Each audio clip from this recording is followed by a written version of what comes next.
Just finished fighting the boarding party. You did. And you have some astral elves captured. And they were... I like it. Yeah. All right. Welcome, everybody, to Dirty Fernie Gaming. I'm filling in this week for Lucky the Pooh Wilder.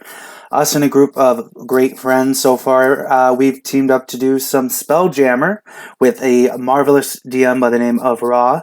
Yeah, that's right. So I'm going to hand it off to him, and he's going to fill us in on what happened last time on Spelljammer. Hello all that are listening. I just want to make sure that I'm looking at the stream and we don't have any map or anything up just, right? I'm still seeing like a starting soon. It should be up now. That's what my stream manager shows.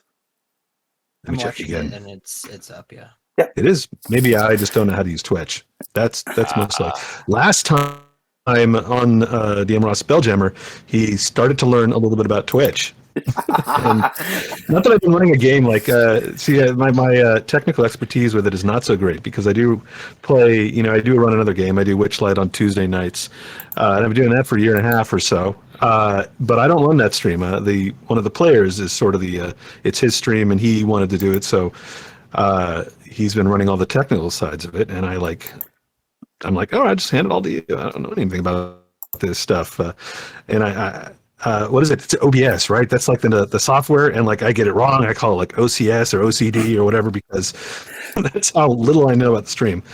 All right, but I'm actually taking a look at it now, and all right, we have our map up, we have some of our names up. This is sort of a last minute sort of thrown together stream that Fernie here was awesome enough to do. Our regular stream has a little bit more of sort of a graphic element to it, but we're just going very basic for tonight because it would have been a whole lot of work to sort of set up a whole new streaming thing on Fernie's when he's only just doing it for one night. This is, or maybe we'll see if Lucky has a technical snafu again, then maybe Fernie will be our backup. And thanks a lot, by the way, for doing this. I know it's a bit of work and kind of a pain in the butt. It's all good. Thanks for helping me set up before. After that, it's pretty smooth runs after. Yep. All right, so let's get to the recap. Last week on DM Ra's Spelljammer for the Thursday night crew here, you guys managed to escape the planet Sibes and Co. And found yourselves attacked by a star moth full of astral elves. It's just one that had broken away from a fleet that was dropping these astral seeds on their planet, seeding it with these strange crystalline growths and creatures that were sucking the planet dry of energy. This star moth chased you down. You realized that your captain told you that you weren't going to be able to outrun it. The star moths move faster than a space galleon.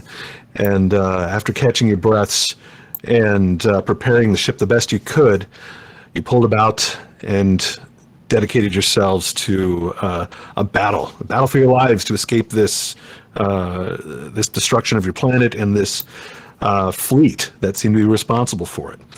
Taking on this star moth head on, a small complement of astral elf warriors leaped onto your ship using they have like this starlight jump ability to teleport short distances.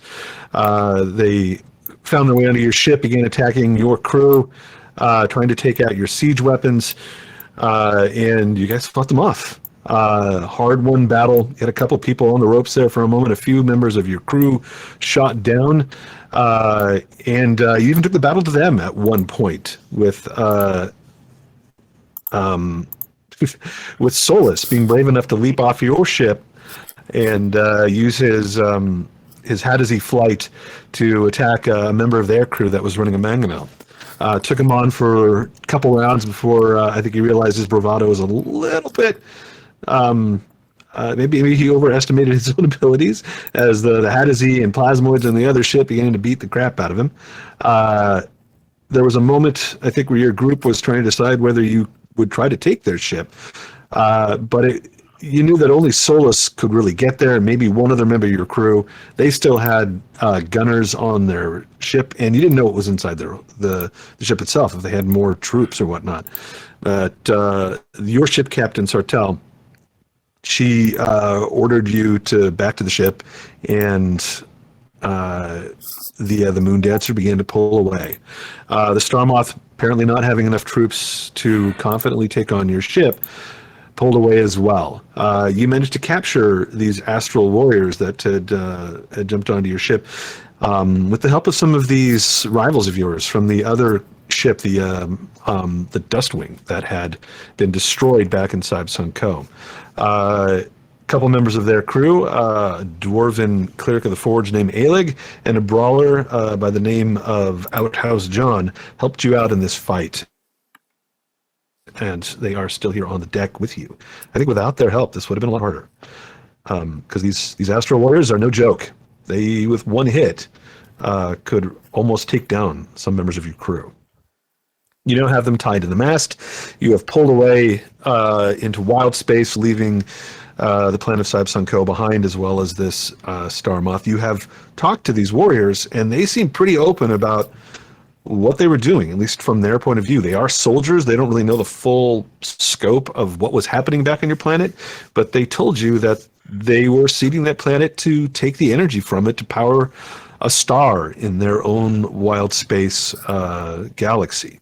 And they told you that you basically didn't have much of a chance against the Xerxes Empire to which they belong.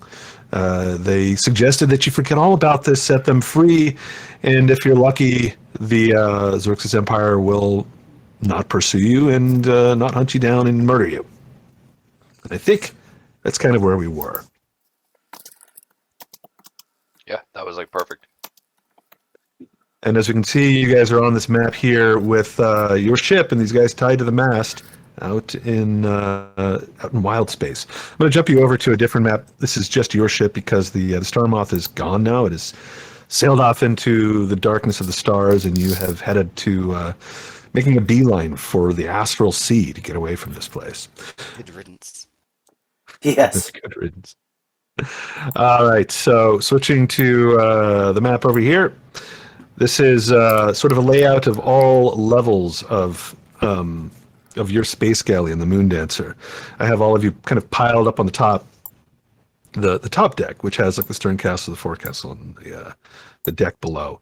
As you can see on this map, there's also a main deck that illustrates the captain's quarters, as well as her private quarters. There is in the back of the ship a little room set aside for your Spelljammer, who is currently a flump by the name of Flapjack. The Flapjack has his own room in the back as well. There's a galley here for cooking, and a little pantry here for food storage and spices and things like that.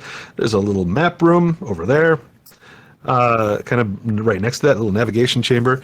This whole back area is meant for kind of Flapjack and for whoever is sort of like the cook and navigator of the ship. We can decide what cabins and whatnot you're all in later on. I think some people may have chosen some already, but let's start off here on the deck of the Moonjammer. Sorry, the Moon Dancer as we pull in from wild space.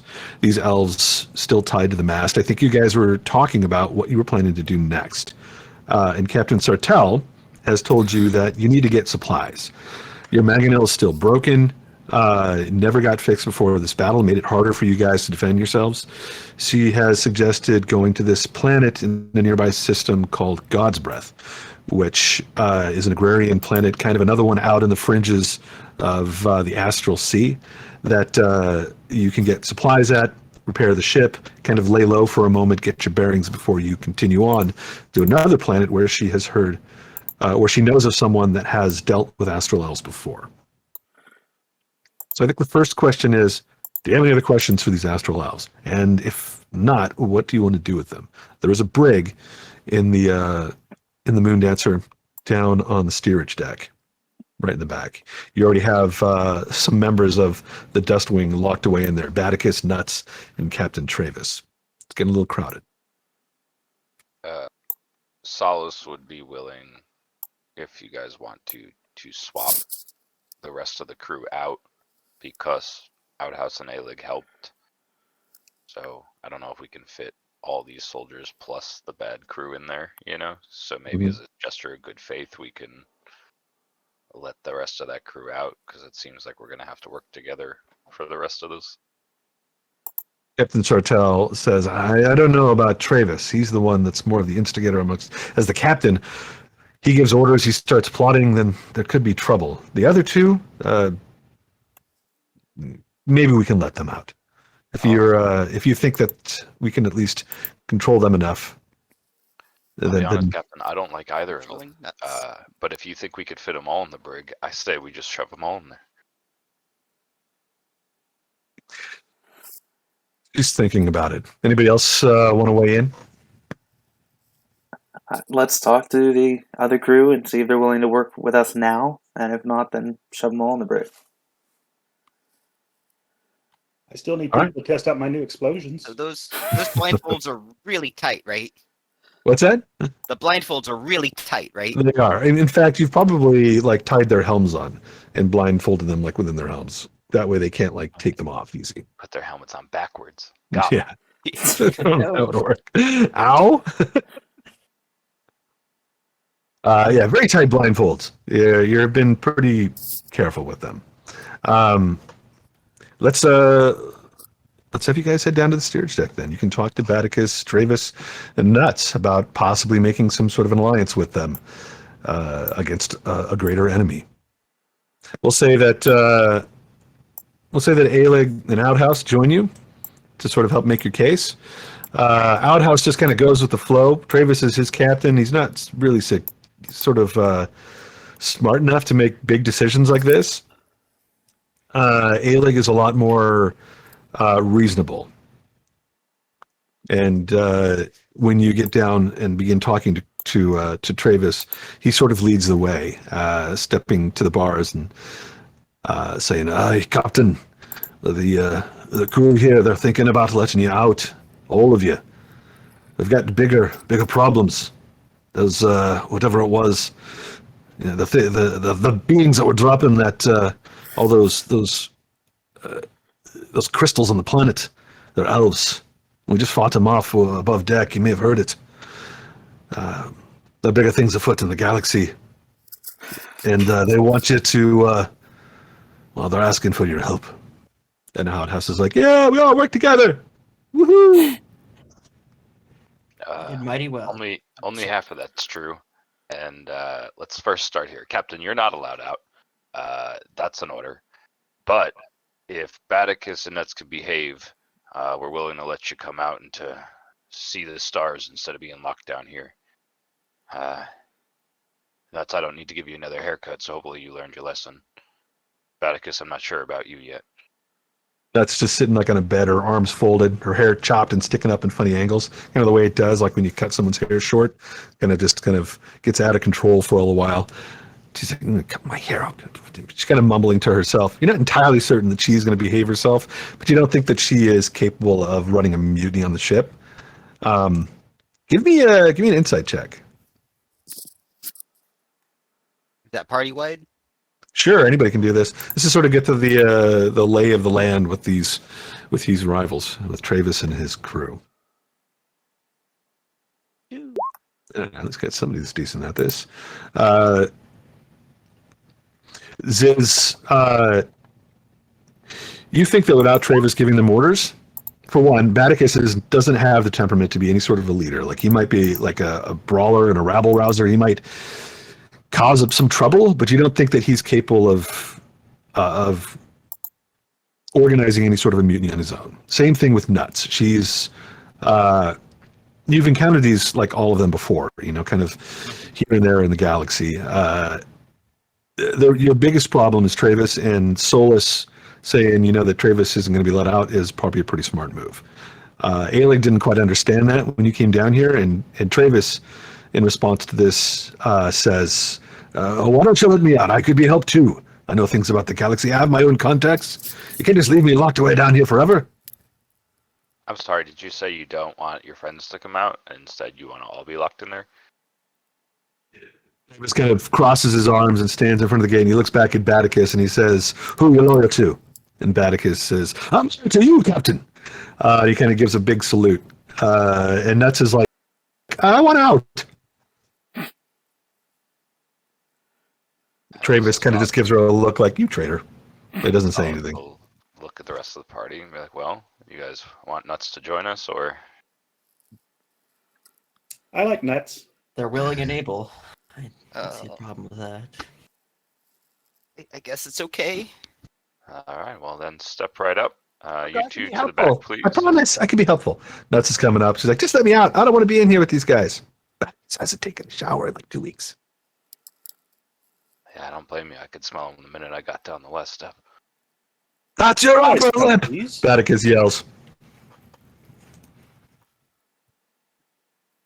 Don't let us out. You don't need us in here. We're just taking up space. We'll eat all your food. We'll be loud. And he Oh, grabs actually, like don't something worry. and starts like poking the ceiling, which is like, you know, whoever's going to be in the room above him on the cargo deck is just going to hear like thump thump occasionally if he's like being a jerk about it. Well, we brought you some new friends to play with, just in case you start missing Nuts. So you let Nuts out and you bring down the astral elves and shove them in here. Yes, mean- but they have to stay blindfolded. Is there any way to permanently blindfold them? Can we cut their eyes out? Is that too? It's a little bit, vicious? That might be it's a little bit too No. vicious. Yeah. No. I'm gonna have to veto that one. Sorry, guys. I get a little carried away sometimes. Well, hey, you two. Don't be dumb and unblindfold. Are we gonna those trust guys. him not to?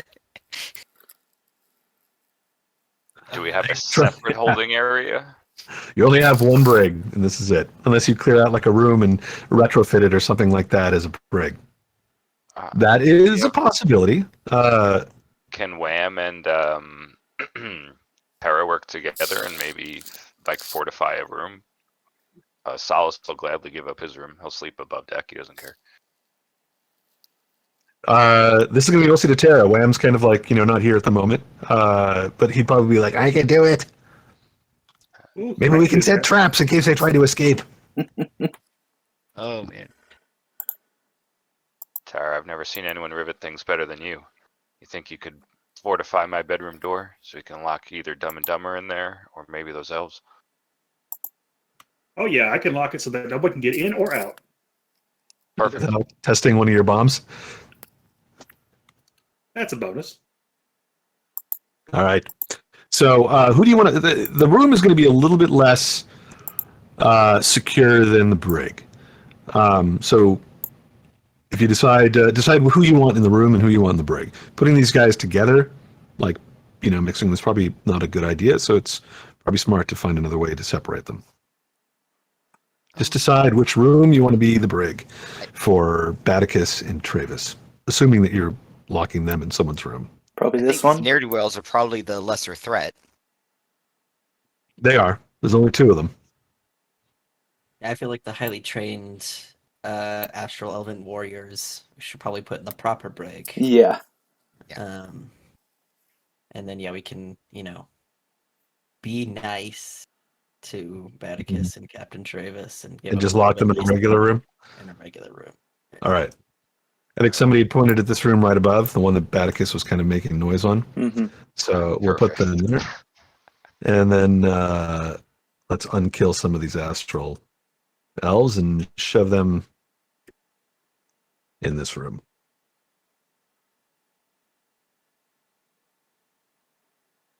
A little crowded, but there's enough in here. 4 of them can fit in the brig, I think, without too much trouble. Captain Asmanton, what was it? Travis? Or No, this is the name of Sartell? the no. This is the captain of the astral elves that he's talking about. His name was Captain Asmadian. He's an astral elf soldier. He is he's not a captain of their ship, like I said. He is like a military captain of a squad of soldiers. In fact, let's give let me pull out another astral elf icon to indicate who he is. Solace wants to call him over. And Captain, I'll give you a few extra rations while you're hanging out down there if you do me a favor. Just make a bunch of noise and bother the people right above you. I'd really appreciate it. And he tries to like hand him some of like the rations and stuff that would be in the room from over here. Give me a persuasion check. Oh my. That's around Baticus. Ooh, Whoa. 24. Nice. As Maddie encounters with, as long as we're all well fed and treated well, I can do this for you. And he kind of climbs up and punches the ceiling to make a thunk sound. Any creative ways you can think of, I'd truly appreciate. Hopefully these next 2 days don't last too long for you. Ask the halfling what sort of music he hates the most, and we'll sing it. Just start singing elven earworms. Travis, what song do you hate the most in the world? Give me a deception check.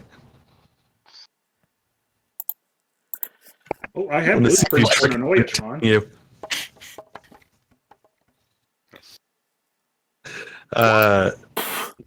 Yeah, he maybe suspects that you've got something going on. He just clams up. He's all like, "I ain't talking to you," and then you're like, "I don't know what you've done with this door to sort of secure it," but he just kind of goes over and sits in a chair and just pouts.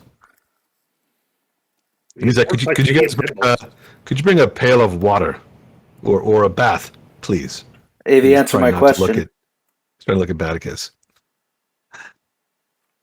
He says, let's see, what is a good, he says the Wellerman. So that damn Wellerman song was sung so much on my ship, I got sick of it. All right. I'll go grab him a bucket of water. And then I'll head back down and let them know. It's the Wellerman right. song. He hates it. And I got like a barber shop quartet of elves singing the Wellerman song like 24/7, as long as they're treated well. Oh my god. Surprised, I didn't realize they could sing so well.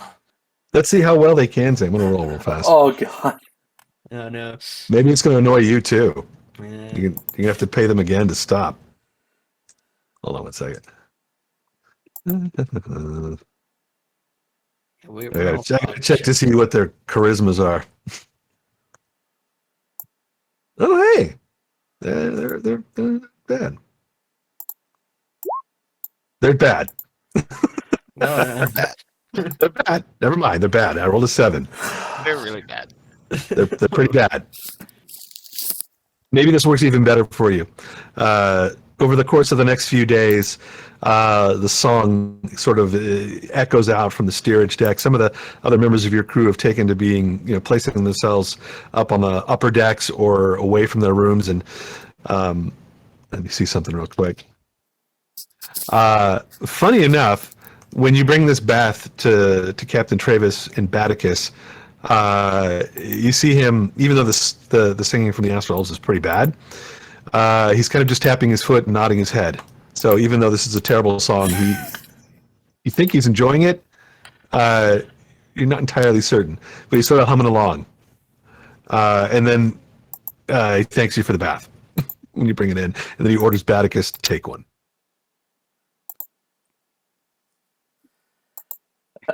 Don't forget to clean behind your ears. Bye. Ah, shut up! And he throws like a sponge at you. Does he hit or miss? Or should be shut. Or This is like as you're talking through the door. It hits the door jam. It does not hit you. Okay. You missed. As I walk away. Was it really aiming for you? It's pretty sure he's lying about that. All right, you have the Astral Elves settled, at least for now. You haven't really decided what you're going to do with them. They seem to be pretty... they seem to have accepted their fate here as prisoners. But you suspect the reason that they have is that they feel like they kind of have the upper hand here. They know that the Empire will come and try to find them at some point. And anybody that comes to visit them, they warn you again that it's not a good idea to keep them on your ship. This is going to cause you more trouble. You'd be better off just unloading us when you get the chance, and not into wild space of the Astral Sea. Well, that was the plan. All right. Hey, Fern, is there any sort of music that pumps through on Twitch? If we did a jockey, would it overwhelm sound over there? It shouldn't. I just have to manage the sound on the Discord side. Give me 1 second here, because I found a list of some sort of free stuff that we can use, and it's very quiet. It's too quiet. Yeah, Quiet. whoever's watching the stream, just let me know if it's overwhelming. I'll give it a quick listen to once we go. Here we go. The royalty-free Spelljammer downtime. Uh-oh, where'd it go? I had a list. No, I can't find it.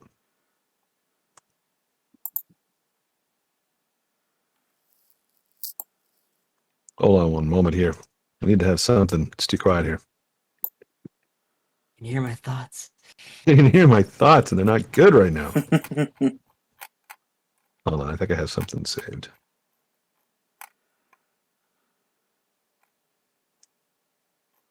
Still gonna do this. This is weird. I had a list, now I can't find it. If someone wants to look up something on Spotify. I know I found it like a moment ago.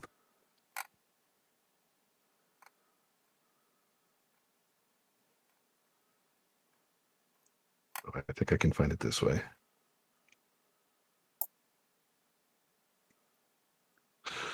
All right. Anything you guys? Oh, have you all chosen? You've all chosen positions on the ship, right? Even new people. No. Let's go over that real quick, and let's do this. I'm going to put up some labels. Let's have everybody choose rooms on the Moon Dancer. Okay. I'm gonna snuggle with Baticus. You're up in the upper decks. I'm assuming you're not really snuggling with Baticus. No, but that would have been my room. Okay. Hold on, let me get my icon here. All right. Yeah, just put your token in what room you've chosen. Some of them might have bunk beds, so you could have two people in there. I'm pretty sure that Jareth wants his own because he's, Prince. Sorry. I'm not used to sharing.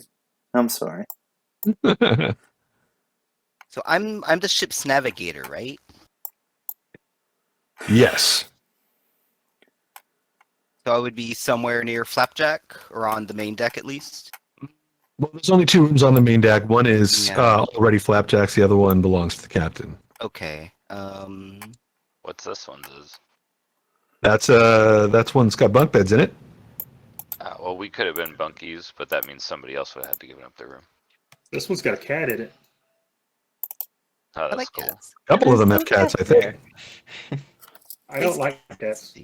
All right. Well, Yeah, you want to give well, us his cat room? let's say I had an extra bunk in my room and you can take it. Oh, there we go. Somebody found something. I think that's fight music, though. Oh, nice. Fight for the rooms. Go. Everybody roll. That would happen in my house. Hold on. I think I actually found it here. I had it listed somewhere else. Oh, here we go. Astral Travels. I do love that in movies when the family moves into the horror house and the kids run upstairs like, I'm gonna pick my room, and I'm like, man, the fight that would incur in real life. Like, Brawl. You said you were going to do a list of everybody's positions? What was it? A list of everybody's positions? Yeah, it's over on. I've got a list forward on the slides, which I think I gave you guys at some point. The Google slide. Yes. Let's see if this works. There we go. This is sort of just easygoing ambiance. I like the feeling of this room though. that is a nice room. All right, let me grab the list of. Maybe you and Wham can Here we room go. together. Yeah, that works. All right, so do you guys have the list? Do you have the Google slide link? Yep. I do not. Let me put it over in Discord, and you can take a quick look at it. I would love to. Anyone a link? Good. And then we can determine who is what. I think we talked about this real quick at one point, but we didn't really go into detail. All right, this should have been jamming Thursday. Go into that. It's on page 3 where we have the Moon Dancer and crew positions. Right now, your captain is Elena Sartell. She's the owner of the ship and the captain of the ship. Your Spelljammer, your primary Spelljammer, is a flump by the name of Flapjack. Jareth has been selected already as first mate. I think for riggers, Solus, I think, was a rigger because he doesn't have any spell abilities, and I don't think that he's an engineer, surgeon, or a cook, right? Nope, I am none of those, but I'm great all the same. Solus is second mate as well as a rigger, so I'm putting you in 2 positions Hey. because you were sort of like in charge of the riggers. Yeah, I think that made the most. He's probably just like the I think most. I'm the boat's plane.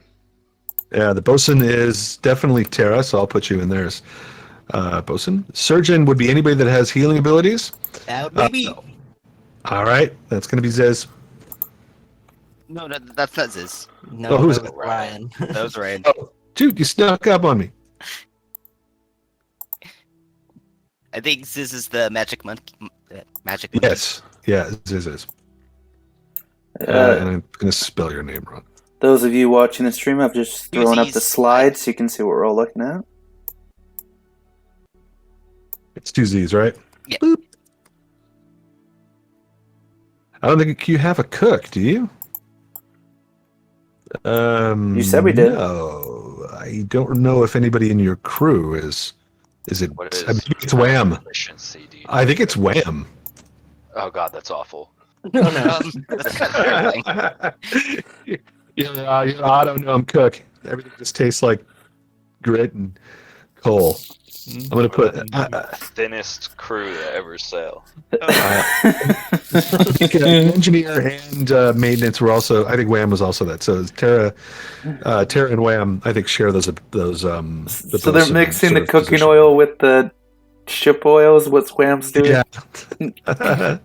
Would you like a greasy burger?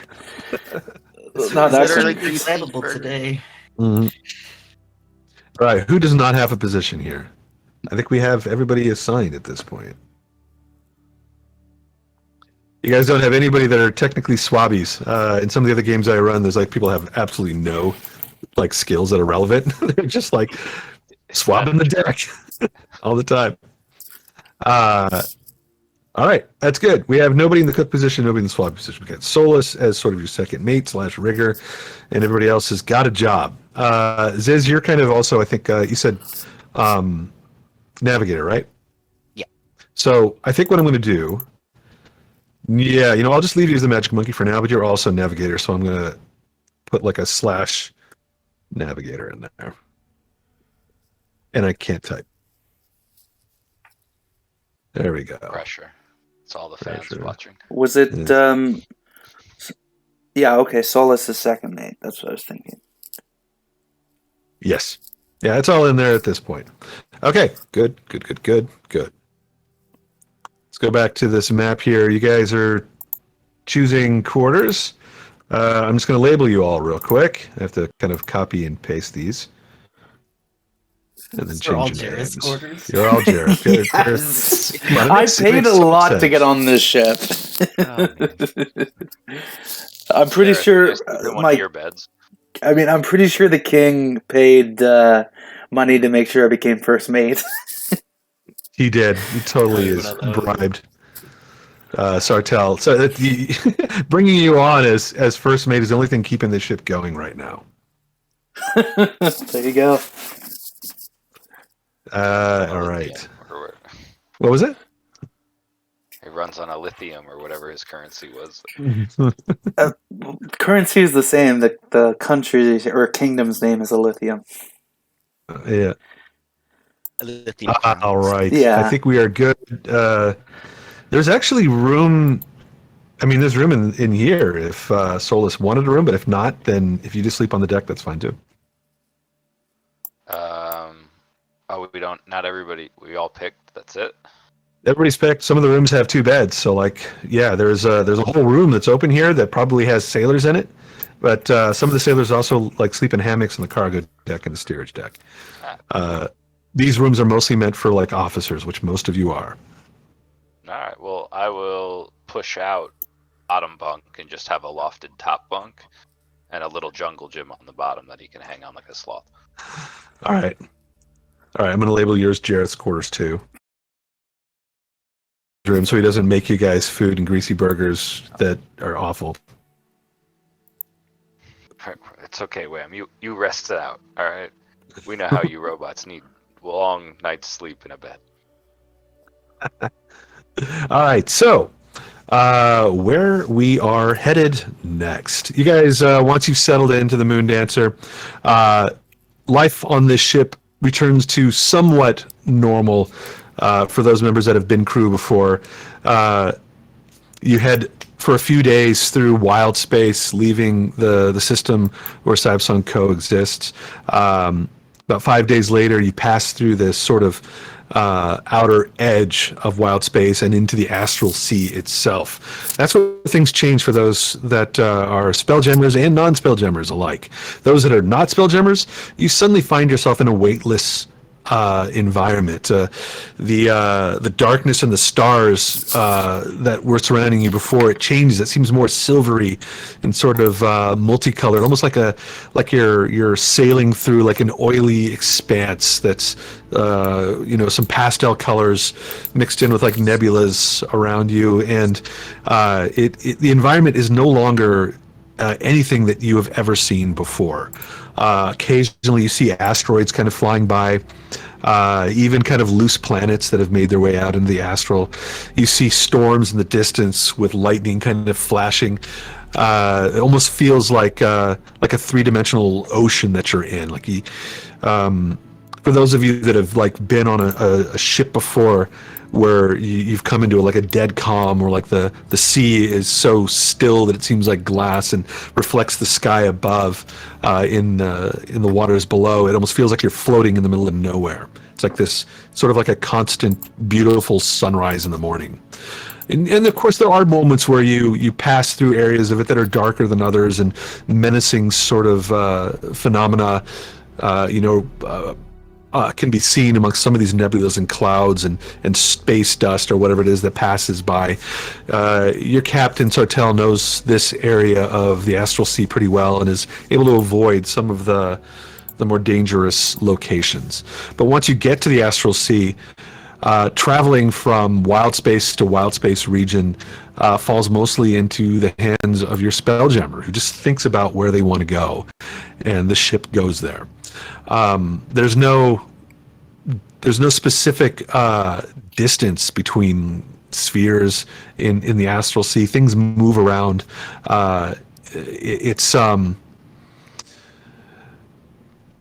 There's no. I guess I want to say that it's not like a star system that has a sun at the center and planets that go in regular orbits, and you kind of know how far away everything is. Or it's not like a planet where you live in a village and you know that the next village is 2 days travel.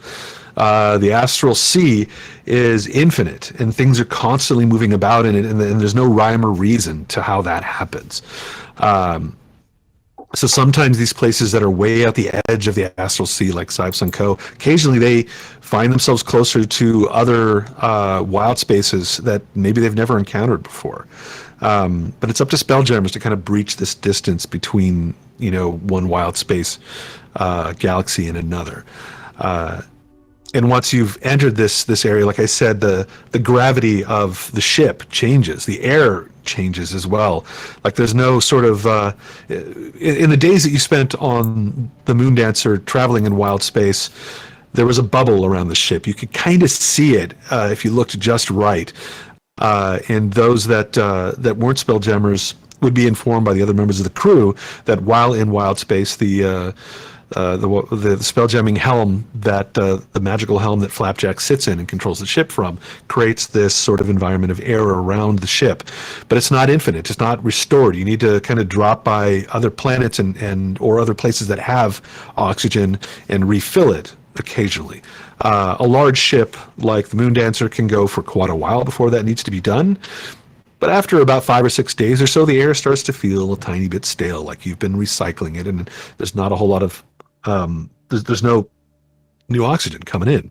But then when you hit the Astral Sea, that bubble vanishes, and this gravity plane that was sort of holding you to the deck of the ship goes away as well. Those who are not Spelljammers find themselves kind of floating up off the deck, and there's this time of adjustment where you have to learn how to sort of navigate in the Astral Sea, because you don't move here by physical movement. I mean, you can, but the more efficient way to move in the Astral Sea is by thought. You think about where you want to go, and once you've mastered the trick of sort of manifesting that thought, you will zip through the space between where you were to where you want to go. And the way that this works rules-wise is that the smarter you are, the higher your intelligence is, the faster you go. Speed is dictated by 5 feet per point of intelligence. So if you have an average intelligence of 10, you actually move pretty quick in the Astral Sea. You move 50 feet instead of like whatever your regular 25 or 30 is. If you're brilliant, if you have like an intelligence of 18, you're going like 80 feet.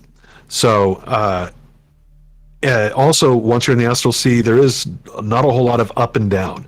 Most folks sort of orient themselves to the top of a ship, like the Moon Dancer, but you can fly up, you can fly down, you can fly to the left, the right. It's a whole three-dimensional environment to move about in. And again, with the speed of thought, that makes you don't need to climb the rigging anymore. You can fly to the crow's nest easily. Any questions now that we've sort of established that? No. It's a really cool mechanic, and I like it. All right. I feel like a lot of people dump intelligence, and that's funny that it actually is useful here. It can be quite useful here. The Astral Sea is a place where wizards are kings because they move quick at the speed of thought, and their spells are powerful, and some of them travel through the astral plane from their homeworlds on these astral cords. They don't come here physically. They come here by manifesting sort of like a spiritual energy in the astral plane. And you're told by other spelljammers that wizards can be the most dangerous here, because if you kill them in their form here, it doesn't kill them back on their planet. It just destroys their astral form, and then they get zipped back to their planet, and then they're probably pissed off and looking for you and maybe coming for revenge. So wizards that have like this sort of cable, this sort of silvery cable attached to them, are sort of they demand a certain amount of respect, because they have, one, the ability to cast like an astral projection spell, which is not a low-level spell, and two, they can't be killed here normally, unless you have like a Githyanki weapon. The Githyanki have developed a weapon called a Silver Sword that can cut that cable under certain circumstances. That makes Githyanki also dangerous in the Astral Sea as well.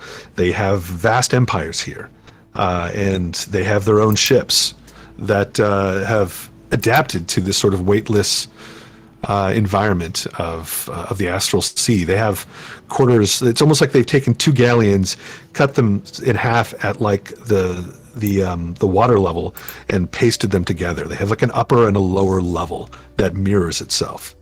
And they have, along with the Astral Elves and Mind Flayers, have been in the Astral Sea pretty much the longest of most of the races that have established, empires or civilizations or footholds and strongholds in the Astral Sea. These are sort of the big names, not really sort of the big bads, but the power players out in the Astral. The area that you're in, like I said, you're kind of near the fringes of the Astral, and you're traveling between the wild space sphere with Sibes and Koaz to this other one called God's Breath. And you're getting sort of your space wings or whatnot as you're traveling here, those that have not traveled as a spelljammer before. So you have the time to practice flying about using your mind. And it takes about a week or so to get from one wild space sphere to another.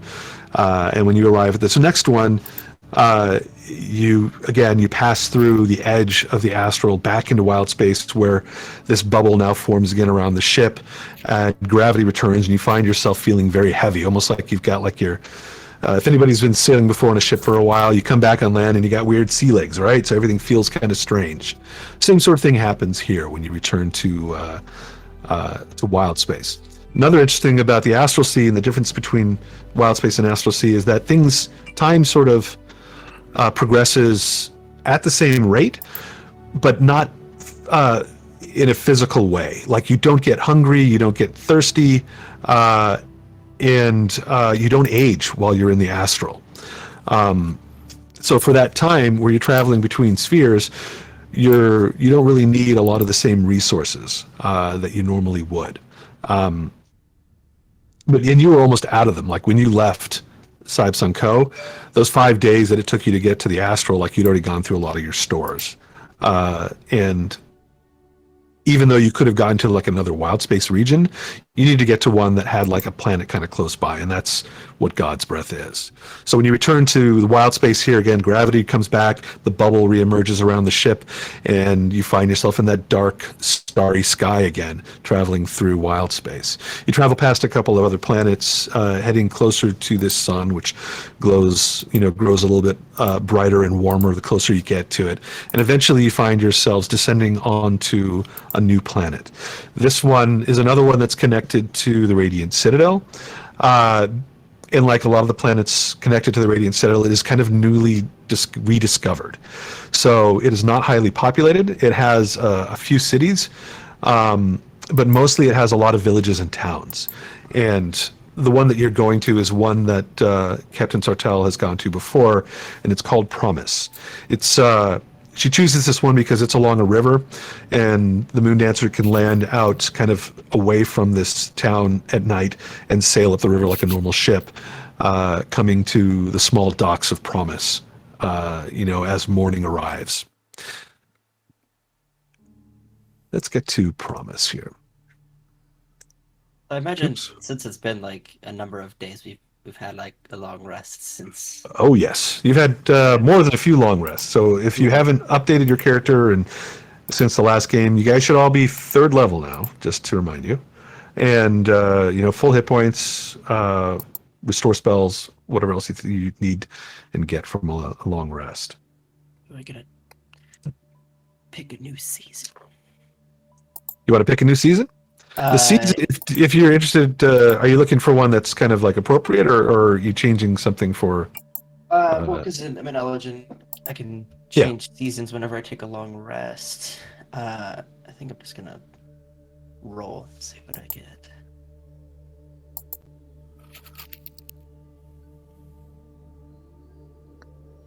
You want to choose one just kind of at random? Is that what you're doing? I'm just gonna choose one at random. I'm just gonna roll a d4 and just kind of see what I get. Okay. I love the idea of got- like, your whole room being like that environment for that long. You wake up and it's snowing, or you wake up and it's like... I mean, you're not wrong because I did roll and I got winter, so instead of like my normal usual sort of green look with leaves and stuff, everything is like almost like a shade of kind of blue, and there's some like white details in there instead of like the typical kind of leaves and flowers adorning my armor. There's now like snowflakes and like icicles kind of almost like hanging off of pieces of my armor, and my hair is like spiked up and almost looks like frozen in place.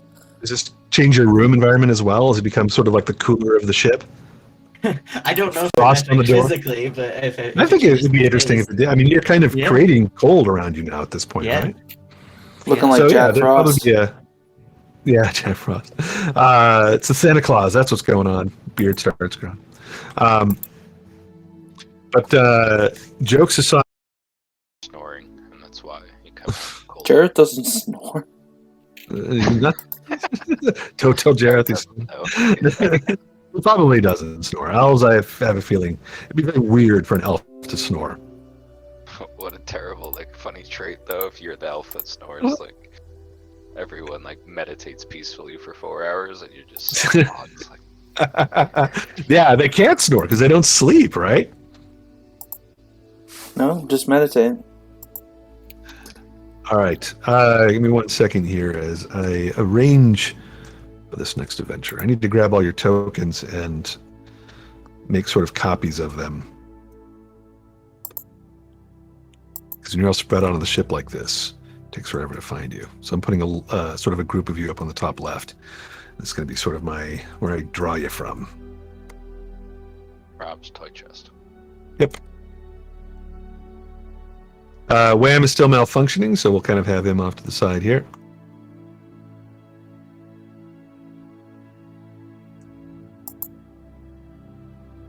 All right. So, when you arrive in the town of Promise, you find that there is some sort of annual awakening festival that seems to be underway. As the light of the sun rises over this town, you can see that the streets here are alive and that music has begun echoing through the streets from a distance. You hear from some of the local, maybe some of the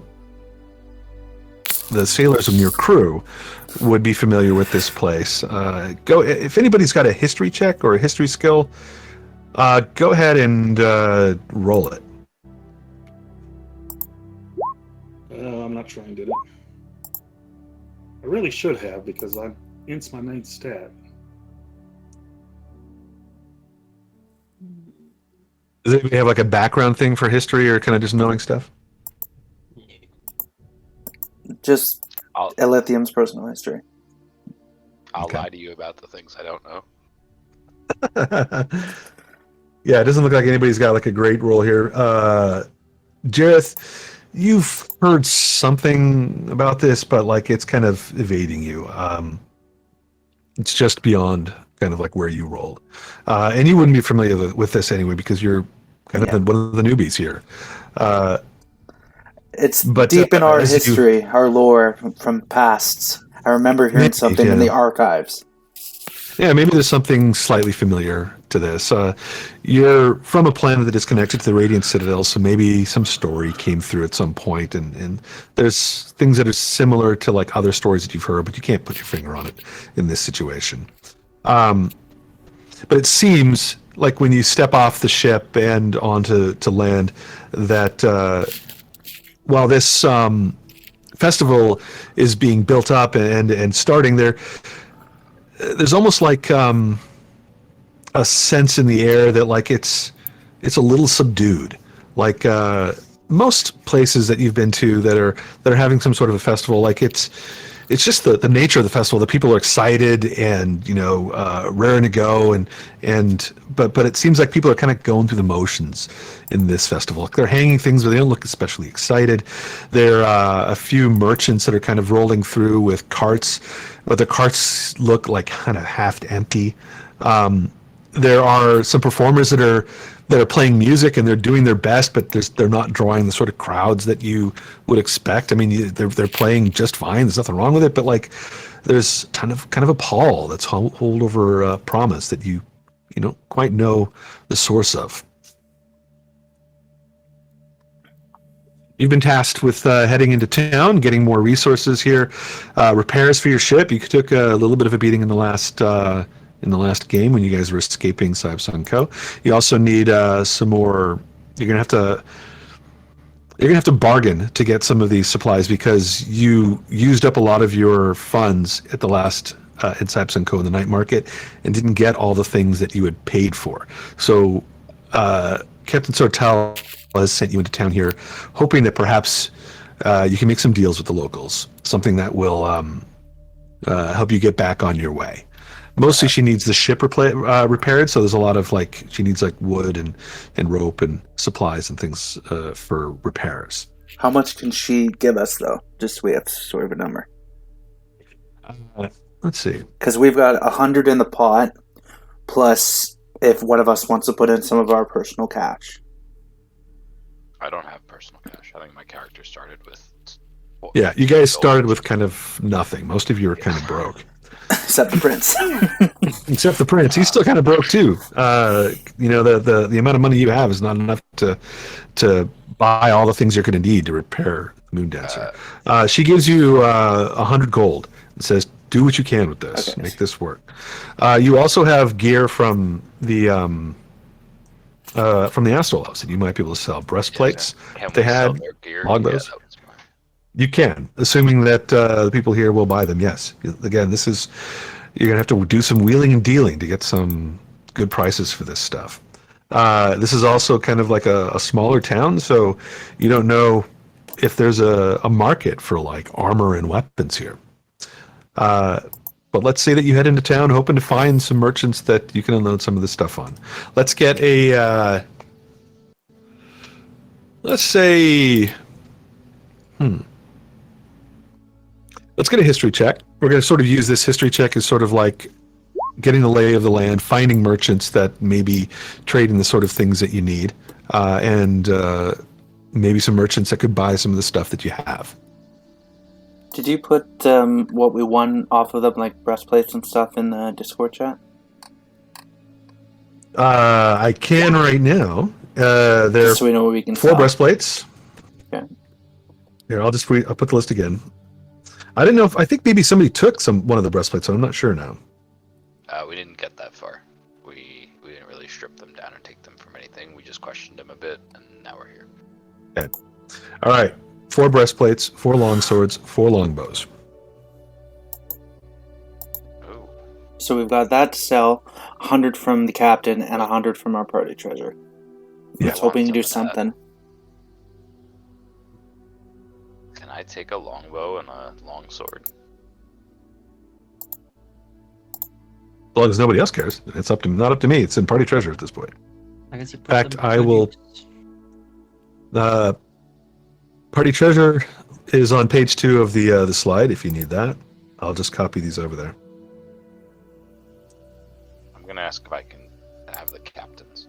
Captain, in exchange for your life, unfortunately, I'm gonna have to take your weapons, because yours are nicer than mine, and I appreciate that. It gives him a thumbs up. He does not complain because you've already taken them from him.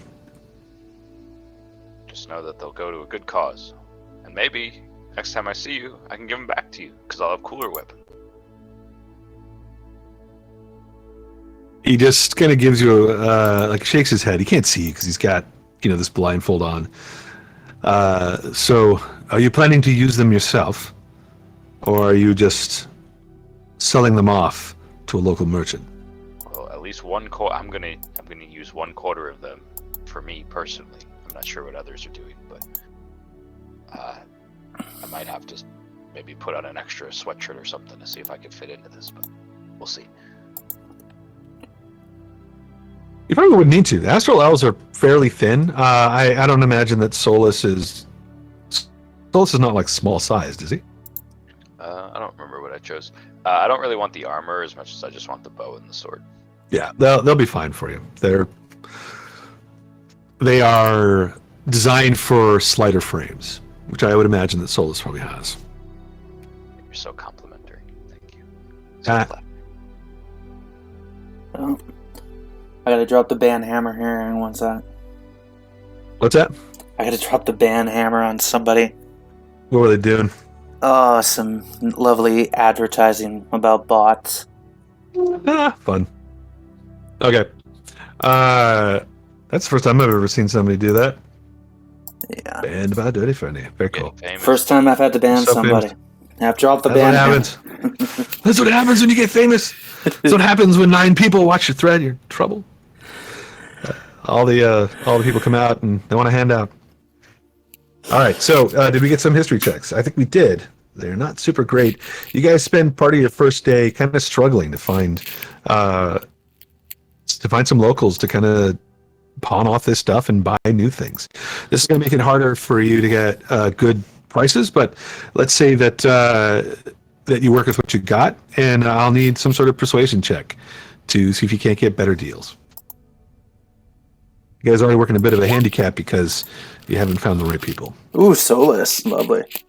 There you go. Solus, you work your social magic on these guys, and you manage to convince some farmers to invest in weapons or something like that. Just you need this longbow for wolves or whatnot. They're like, oh, we don't have wolves. We only have coyotes. The really big ones though. And you're like, oh, good, coyotes or whatever you tell them. And They you managed to Demonstrations. I have my You do short bow, demonstrations? and I shoot my short bow, and it goes like 120 feet or whatever. And then I take the long bow out, and I just like shoot it way beyond their farm field. And he looks at him like, huh? And then he takes his leather cutlet, like curious that he's wearing just his leather armor, and he takes one of his daggers and like stabs it through his shirt side while pulling it out. And he takes one of the pieces of armor, and he tries to stab that too, and all you hear is like ding, ding, ding, and he's just like, huh? Like a really stupid smile. So this you just sort of do.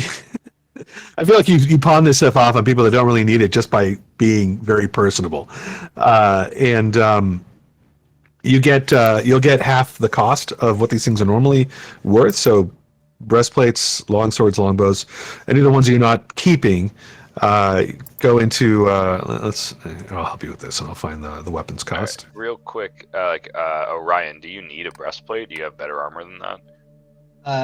No, I have. Let's see, what is my armor? Same thing with you, Jareth. I don't know what your family gave you, but if you is breastplate better than what you're wearing? Well, what is that, like half plate or full plate? Because I'm currently wearing chainmail. Your chainmail is probably better than breastplate, but breastplates allow you to kind of move about without that penalty to stealth. Yeah, I got scammo.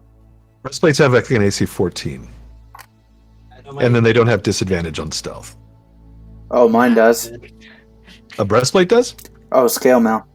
No, scale mail has the penalty. Breastplates do not. And that's the same AC? No, I think breastplates are AC 14. Yeah, that's what my scale mail is. So it's essentially the exact same, except no disadvantage to stealth for me. Okay. Yeah, I'm not gonna pick that. That would Let's take see. a -2 reduction to my armor class. Yeah, it's a medium armor too for anyone else. Like I don't know, Terra, what you get or what. I as a part of my class feature got a half plate at level 3. So Oh, awesome. Okay. Cool. Yeah, we just built it out of junk. Yeah, I think I'm going to take one of those breastplates because it makes me have stealth again. Nice. So it's just 3, 3, and 3. That makes the math easier. Alrighty. So I'm just doing the breastplates cost are 400, 200. Can I sell my chainmail now? Sure. Chainmail is worth. Where is it?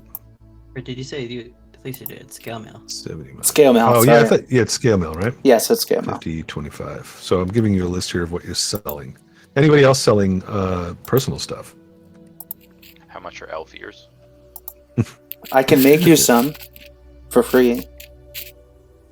They're not high quality, but they'll do the job in a pinch. You can make elf ears. Mm-hmm.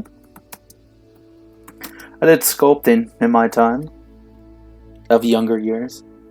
Oh, no, I was thinking about fresh ones. As he laughs as we continue to walk down the road with these elves. All right, so you stole 3 breastplates, 3 long swords, 3 longbows, and a scale mail, right? Mm-hmm. All right, 1 second, I'm almost here. 1 and... Oh, this is one of those moments where like we run into town and we go to the shop to buy the ballista puller, and it's like $1 million, and we thought we had it with our 100 thing. Or it's just like. Yeah, no, it's expensive. The stuff that you need is pretty expensive. But you have turned in all this. You managed to kind of, like I said, you finagled some sales out of some folk, and you end up with 721 gold pieces. This will get you a lot further, but costs to repair space galleons are not cheap. How much did I get for the scale mail? 25. Did you want that separate? Yes, please. I'm probably Alright, going so to use pull my that- own money anyways. So reduce so for party treasure, here, I'm going to do this. I'm going to put it over in the slides. Mm-hmm.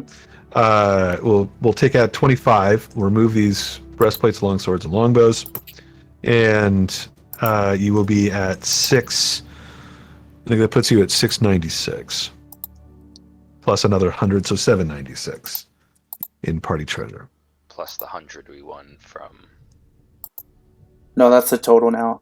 It was already in there. There was 100 that was already in there. Oh, well then plus the 100 she just gave us. Yeah. Yes, let's put that in there too.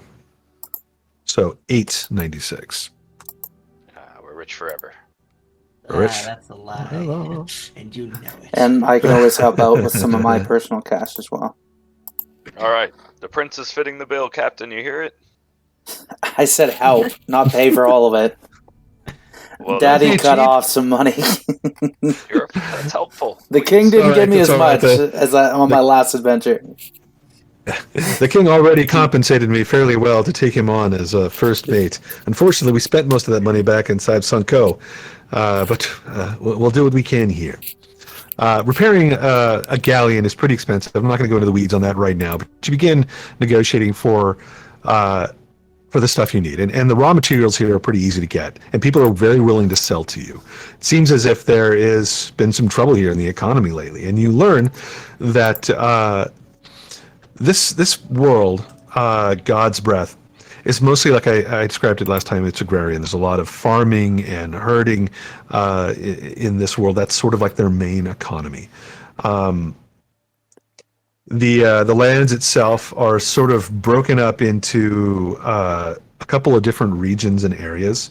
You guys, when you landed in an area called the Night, sort of right at the edge of an area called the Nightwater Isles, which is sort of this murky cove at the end of that river that you landed on and then sailed up from. You didn't go into the Nightwater Isles, but you could see them kind of behind you when you were sailing upriver. And Captain Sartell tells you that they're going to stay away from there. It's rumored that there are shambling mounds and giant crocodiles and hags that live in the Isles, and we're going to stay away from that and just head to Promise.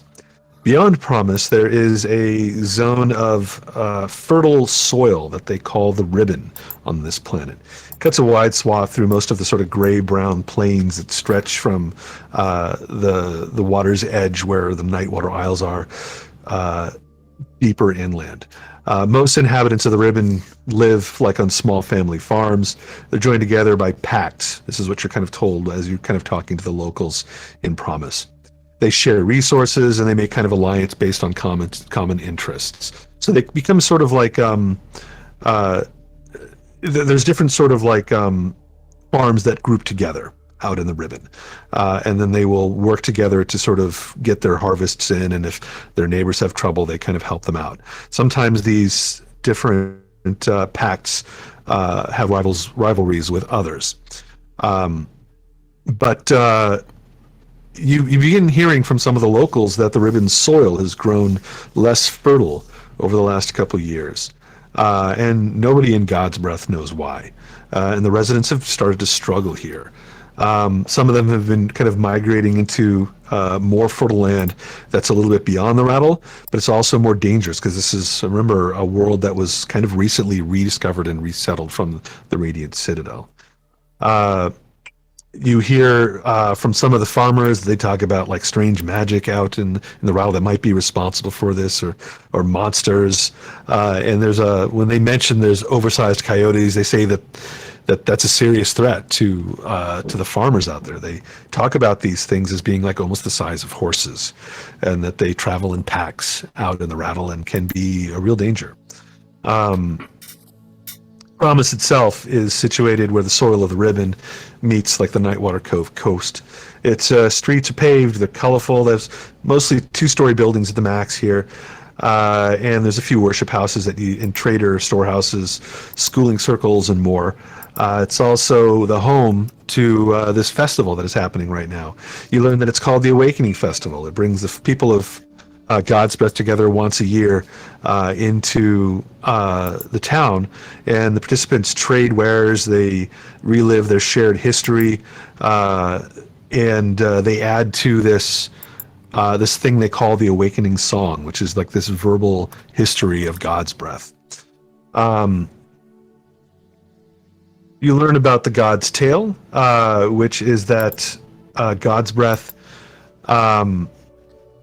was originally founded by people who had come here fleeing destruction of another world, and that the gods had kind of helped them find this place through the Radiant Citadel, and they'd kind of made this covenant with the various gods of God's Breath, and that's why they named this place God's Breath, because they feel the gods were really sort of really active in helping them establish this world.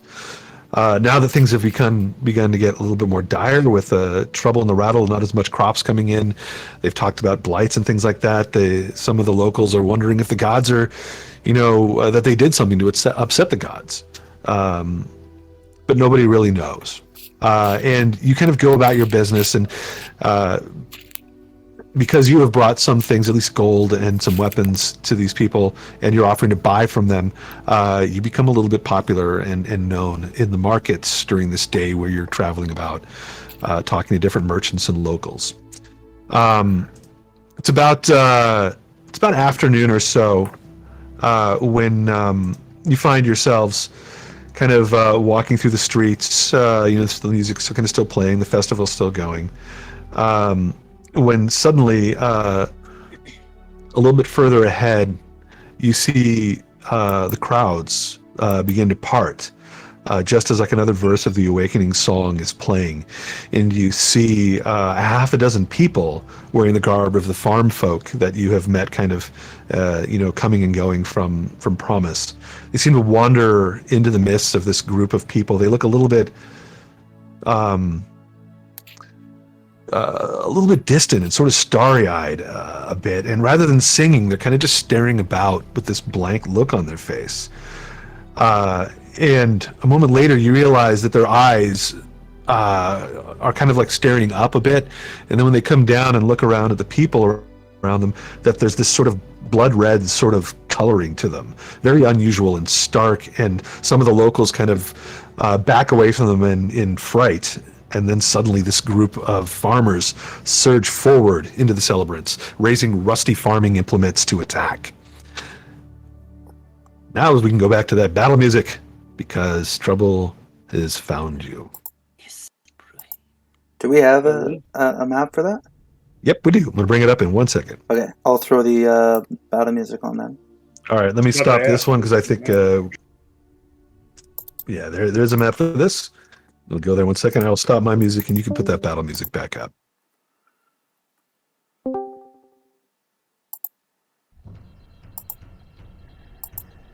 There we go. Oh, it's perfect, too. Very good music for this. All right. I'm going to put you guys on a map in 2 seconds here.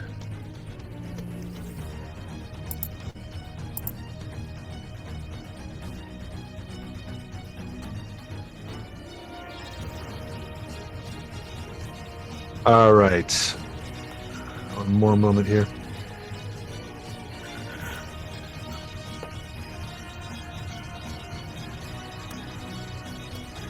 All right. Map coming in. You guys will be on the bottom left of the market streets here. The 5 of you. Wham is still malfunctioning back on the ship. Alright. Let's pull up the initiative tracker so that you can jump into this and defend the locals. Something is wrong here. These farmers are attacking with bloodlust in their eyes. It's almost as if they're possessed by some other evil force. Oh, now I roll good.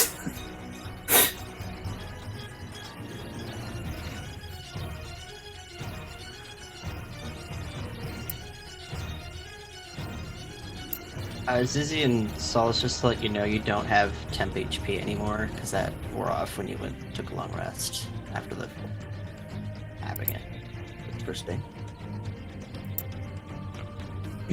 So you're the farmers with the red eyes. They should be somewhat obvious. There is a group of 6 of them. They're over right here. Whoop. They got little red eyes. They got sort of a red haze around their tokens. Those are the ones that are going to be trouble for you. I feel like there's somebody missing from our initiative. Who's that? That's Ziz. Ziz, you rolled, right? But I don't see. I have to add you in. Boop. Looks like Ziz rolled a 21. 21, crushed it. Farmers are on 18. Fast farmers. All right, first to go is going to be it's going to be Ziz. Zizzy's up.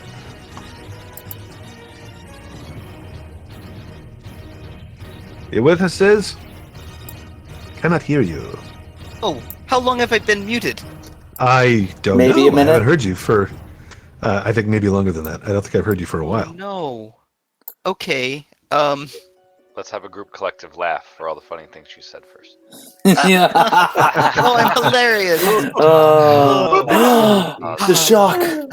All right. Well, let's hope some of these people take a nap. All right. Sleep spell.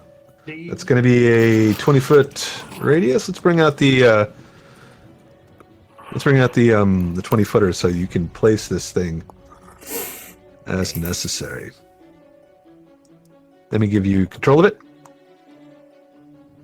It's a sleep Got it. number convention. All right. Oh, I'm gonna. All right.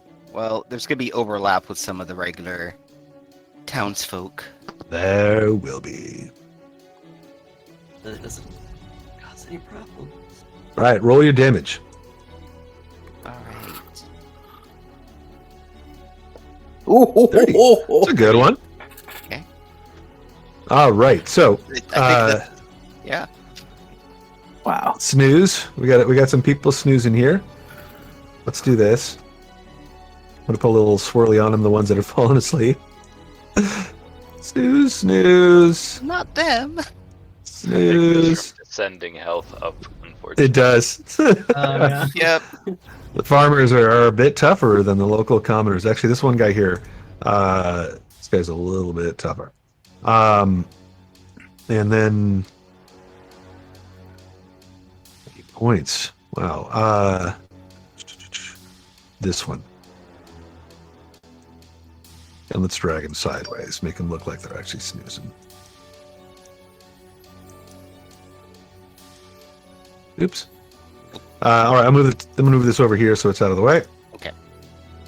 Running out. Unfortunately, some of the locals drop right in the middle of these strangely possessed farmers. But you did drop one of them as well. Okay. Hold on one second.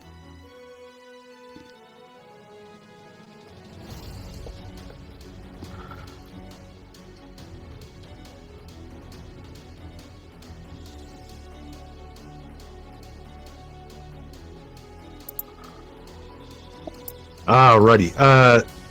I need to take a quick 3-minute break. Let's do that right now before this battle gets crazy. Ziz, you've dropped your spell. Was there anything else you wanted to do before I take a quick break? Nope. I think that should do it. All right. So give me like 3 minutes, and I'll be back. And then Jareth, it will be your turn. All right. I'll just switch the intermission screen then. All right. I'll be right back, everybody. Just a quick break. I just need to grab something. You're good.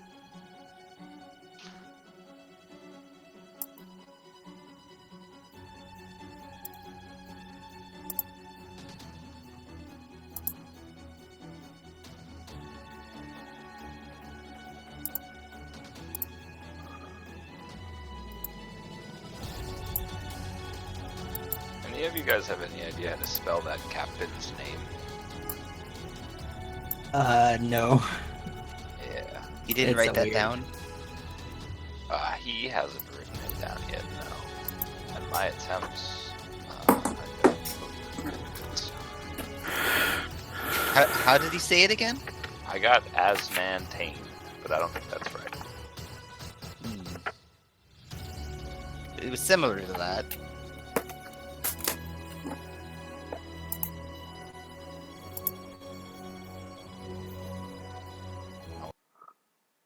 Long sword and long bow. I totally get it, Ed the Red. He says everyone at work is starting to understand why I'm obsessed with TTRPGs now. Don't show them real dice or they'll really be hooked. Oh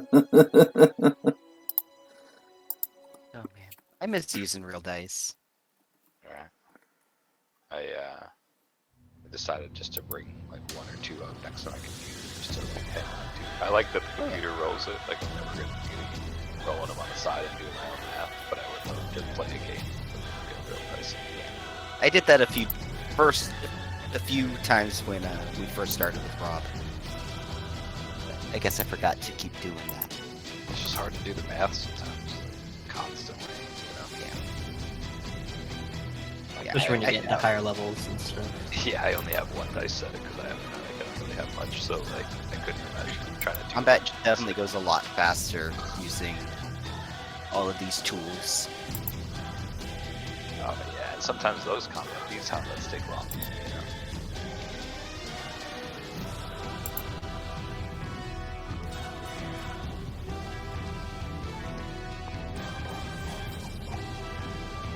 Are any of you guys gonna play in Rob's? What is the dragon? Dragonlance? Dragonlance, yeah. I probably won't, but I've read Dragonlance books before. They're interesting. Okay, I didn't know that it was like the biggest part of the book series. So is there like a main person, kind of like Driz? It's an entire adventuring party. I think the Wizard's probably the most well-known one, but I'm not sure. You talking about Dragonlance? Yeah. Alright, I'm back. Dragonlance is awesome. I was promoting for you. I was trying Oh, you were? to see if people were going to join your games. You're trying to get people to join up? I was thinking about that Monday morning one. I kind of do. I think that you would really enjoy Dragonlance. It's got a lot of cool background to it. It's a whole new world to sort of explore with a lot of The world some is lore. really interesting. Yeah. And the my adventure's pretty good too.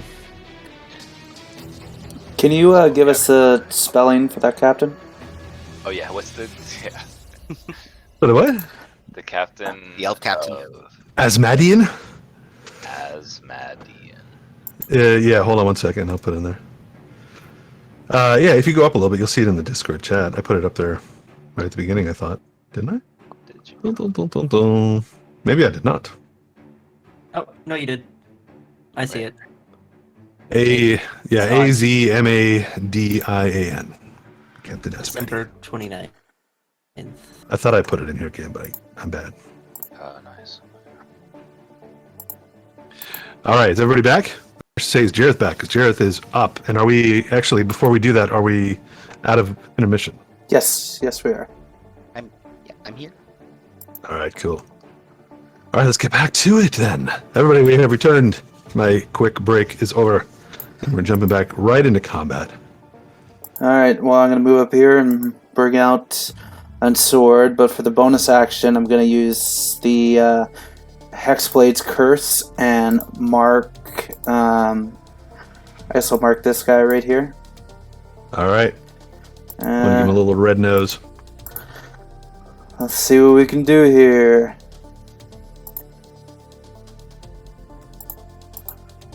Oh! Oh, okay. So you kill this dude like.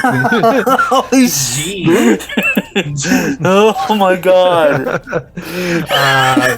Now, were you trying to pull your blow not to kill this person, or? Yes, I wasn't trying to kill him. All right, you hit him so hard that he just goes like. Whoa, he stands there for a second, just falls over, knocked out completely.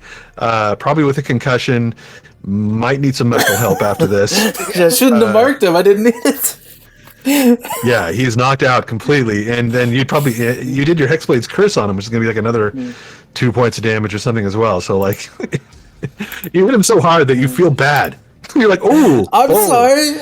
You Everybody alright? else around is like, cringing at like how hard you hit this guy.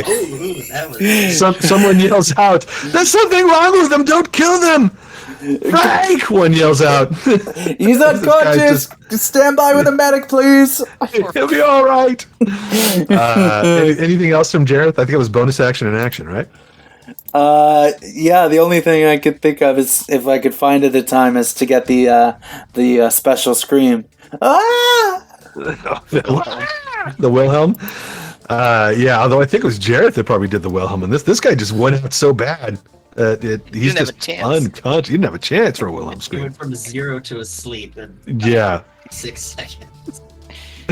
All right, so the other red-eyed farmers are up. You've just clocked one and drawn the attention as these other three nearby turn and look at Prince Jareth with their red eyes. They raise farming implements as weapons, and they move to attack you. This one just kind of steps over her unconscious friend as if, who cares all about this guy?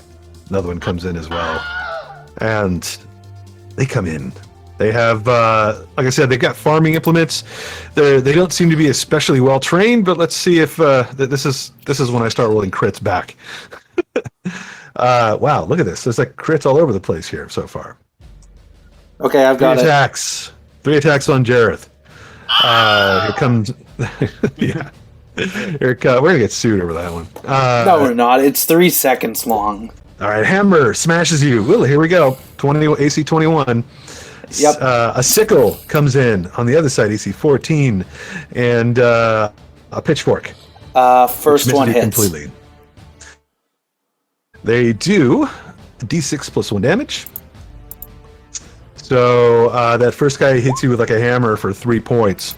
Not a whole lot of damage. Like I said, they don't seem to be especially well trained. They're almost like a possessed, I don't know, like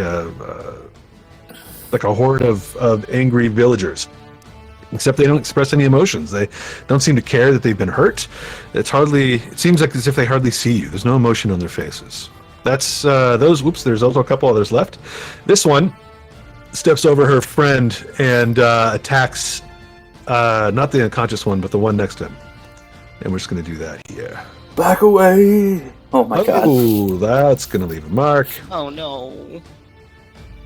No. Another poor villager goes down. Ah! That's where we should have saved the Wilhelm for. As this guy goes down.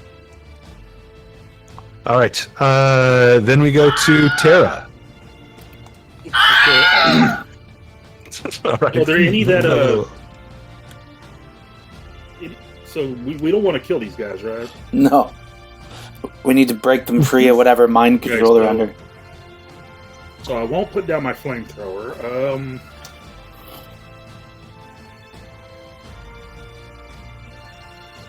I'll just I don't want to use my gun either because I can't really think of a way to not lethal that. So I'll just use a spell. Ah, yes, Alright. my non-lethal gun. I shoot Shoot him him with in my the gun knee. non-lethally. What's that film? It's a film I think where this guy just goes around and shoots everybody in the knee. He's a hitman, but like as a kid or something like that. It says no killing, and he just starts shooting everybody in the knee instead. I'll use catapult. I guess maybe the professional This one, catapult. All right, that's a dex save for them, I think. Dex 14, yes. Dex 14. Let's add +1 to this. Fail. They doesn't even see it coming as a bag of fruit or whatever. What do you send at this person? There's like a whole. There's a whole Bag of manure. lot Bag of of stuff manure. that you could throw. Bag of manure. That's up to Terra. I knock over a cart of vegetable, and the guy next to it goes, "My cabbages!" And the cabbages just fly at him. Like a whole box of cabbages just flies and hits him in the head. What was the damage on that? 11? Yeah, Now was it this one here? yeah, the one with the red stuff around him. All right. Takes her right in the face. Cabbages go flying everywhere. She drops unconscious. Any movement or anything from Terra? That was an Avatar reference for you uninitiated. Oh. And no, that's it. Love I'm good. All right, Orion, you're up. Oh boy. Okay. That was unbelievable. The pain. Let us continue. Okay. He never slaw. It's there. Unload him on Wait, one more. He got sauerkrauted. sauerkraut. Yeah, as in a shower. He got sauerkrauted. Okay, I'm done. Alright, we all need to remain silent for the rest I lead the campaign? Let's keep moving. no. It's a campaign. Okay, I'm going to. No refund. I'm gonna move my 30 feet, and then I'm gonna dash up to this person. And that's about it. All right, you didn't have like a bonus. Wait, you're a healer, right? Do you have a healing word or something? Were you trying to get to them to heal them?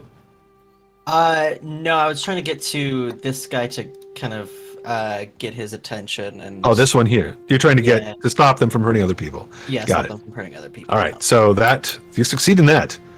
Good job. But no bonus actions available at this moment, right? I mean, I have bonus actions that I don't necessarily want to use at this point in time. Got it. All right, then we will press on to Solus. Solus, you're up. All right, Wonder Boy Solus, who knows, is gonna go.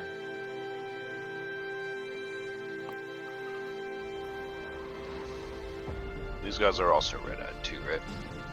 No, these here are not. Don't attack They're. I should make you roll a perception check. Just go and you clock some regular villager. Oh, that'd be so funny. 40 feet. I don't think I have 40 feet, do I? I got 30 feet plus a bonus action. Lame. Alright, so he runs over here and he non-lethally slaps him with his rapier. Just like kind of like a really springy, like a whip. Just imagine getting whipped with a rapier. Okay. That's happening right about now. That is a hit. 12 points of damage, and you take that person down. Alright. And then I go 20 feet back because I can, and I use the movement. All right, we're going to go to Zizzy, but right before that, the locals, all the commoners, withdraw from this battle, getting away from those with weapons. One of them, this dude over here, kind of rushes over. He's a big guy, grabs his buddy and drags him away from the fight. All right, and it's also around this time that you hear voices like calling out from around the market. Some calling out in worry. Some seem to know who these farmers are, but it's a bit of chaos right now. So you know you need to stop them before they do more damage. Zizzy, you're up. Let's just do a Ray of Frost against the one closest to me. So, Okay. This guy? Go for it. It's going to be hard to do non-lethal, but let's say that frost, cold damage. We'll see. You may have to just repair the damage afterwards. Maybe just get the perfect amount, like when she cooled off Outhouse's mouth. Yeah. It's not too much. Probably should have did a different spell. So 3 damage. Right. Sorry, I wasn't even looking. I didn't even hear it. Yep, 3 damage. Doesn't bring that guy down. He's unharmed. Moment. And Sorry if you guys can hear the geese. nope, can't Okay, hear him. perfect. At least I can't. Excellent. Not over my own geese. Okay. I actually do have geese. I have live geese that are outside, but they're all sleeping. All right, that's it for Ziz. No movement, right? Staying where you are. Yes. Let's go to Jareth. Jareth, somebody's still yelling out, "Oh my god, I think they killed her!" Okay.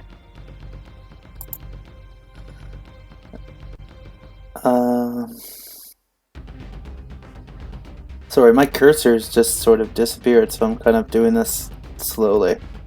I don't know Oh, that's why. weird.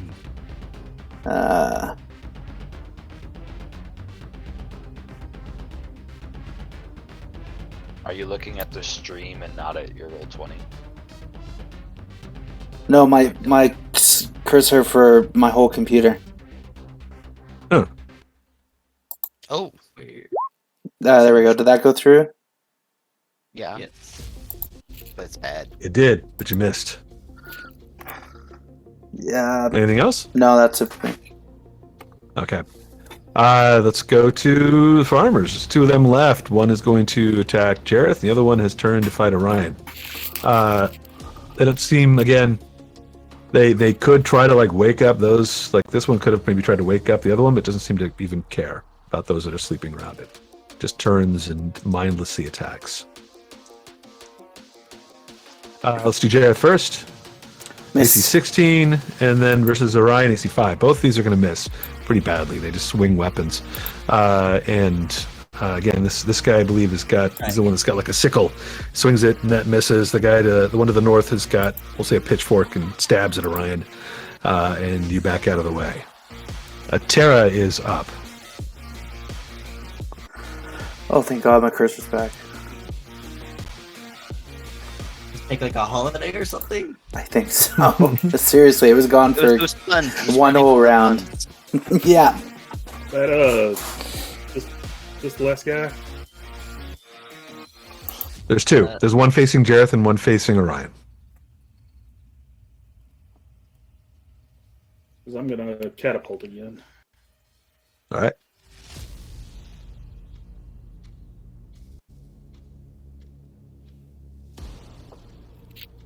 Let's see. Oh, I got to roll a dex save. Ooh.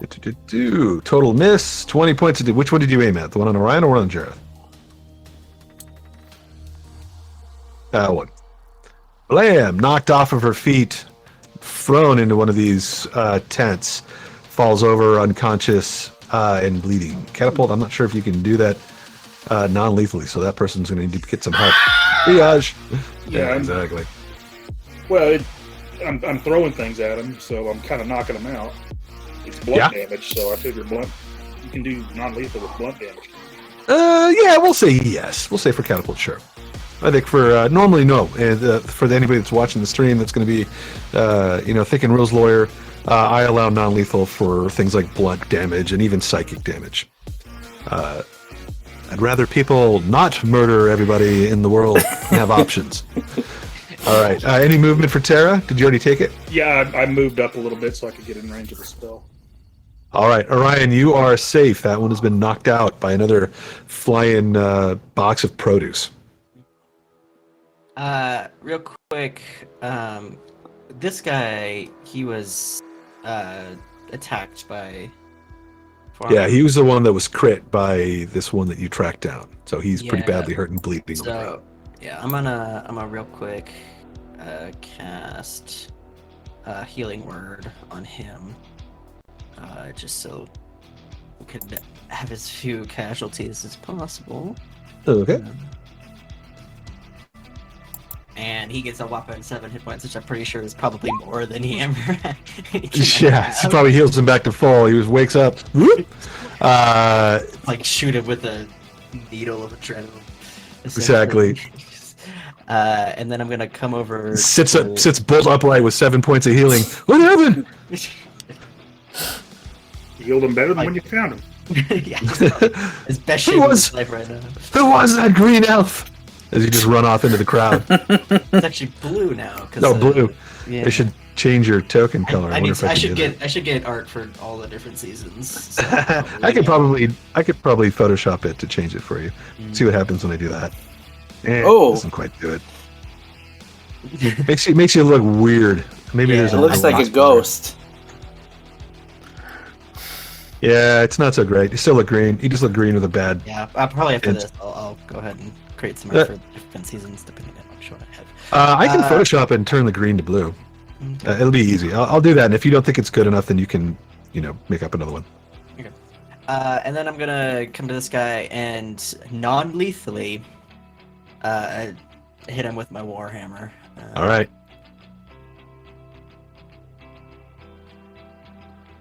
So do one-handed, so that would be 9. You see 10. It's not quite enough to hit this guy. They're wearing it's not really armor, but they've got like sort of like leather aprons on and like kind of traveling clothes, just enough to kind of blunt this. The AC 10 is just not quite enough to get through it. Okay. Right. That's my turn. All right, let's go to Solus. So Solus runs up, and he will stand there, and he will again try to give this guy a spanking with his rapier. 14. Okay. 14 hits, easy. And it was so sneaky. Stings him right on the booty, and he falls down. Yeah, I think he's going to take quite a bit of damage. Knocked out entirely. All of them have been knocked unconscious, and the last one is sleeping from Ziggy's spell. The threat seems to have passed as you guys stand here. Locals from the market kind of in a ring around you, looking on at these other farmers have just been, knocked unconscious, battered to the ground. One of them sleeping. You go to check them and heal those that maybe were taking lethal damage or whatnot. You have to. Solus is like standing on the one that Jareth crit earlier. Was that your uncle? I'm sorry. As you're saying this, or as you're looking around at them and wondering, like, is that your uncle? A couple of them are kind of running over and to check on them because these are somewhat kind of locals. They're dressed like the farmers you've seen coming in from the Rattle, but some of them, a couple members in the market recognize a couple members of this group, and one particular member of the market, this older woman in a hat, kind of comes running through the tents, kind of calling out, "Are they all right? Are they all right? Are they dead? Did you kill them?" Just unconscious. Can I check? To check to see how they're doing. Yeah, you check them, and I'm assuming, do you have like a spare the dying or anything like that? I think the one that Jareth crit is probably not doing too I do great. have spare the dying, yeah. All right. As a healer, it's not a problem for you to kind of stabilize anybody that would have been maybe I'll lethally just injured. go over to all the people who are either asleep or unconscious, and I'm just gonna, because it's a cantrip, I'm just gonna start spamming spare the dying. No problem. Just kind of make Solace. sure everyone's good. Solace steps in view of the old woman running and this happening, and he's like, "Yeah, everyone's fine. We didn't kill anyone. Don't worry about it. Do you know what's going on here? Why did these villagers attack their own?" I don't know. Who are you? And she kind of moves over quicker to take a look at the those that are lying on the ground. And why did you get involved? Did you have something to do with this? No, they were looking up at the sky and then they attacked us. We're lucky we were here. We saved people. That one almost jumped on somebody. I recognize some of these. They weren't aggressive, or they weren't like this before. And she can see that, like, they're like the ones that are unconscious, like their eyes are kind of fluttering open a little bit. And she goes to kind of look closer and sees the red in those eyes and kind of like pulls back a little bit with like a hiss of alarm. Well, what's happened to their eyes? Can I roll an investigation on one of them? Yeah, give me an investigation check. I don't know. They were looking up at the sun, and then all of a sudden, they turned feral. This is why you don't look at the sun. You can also roll an Arcana or a Religion check here.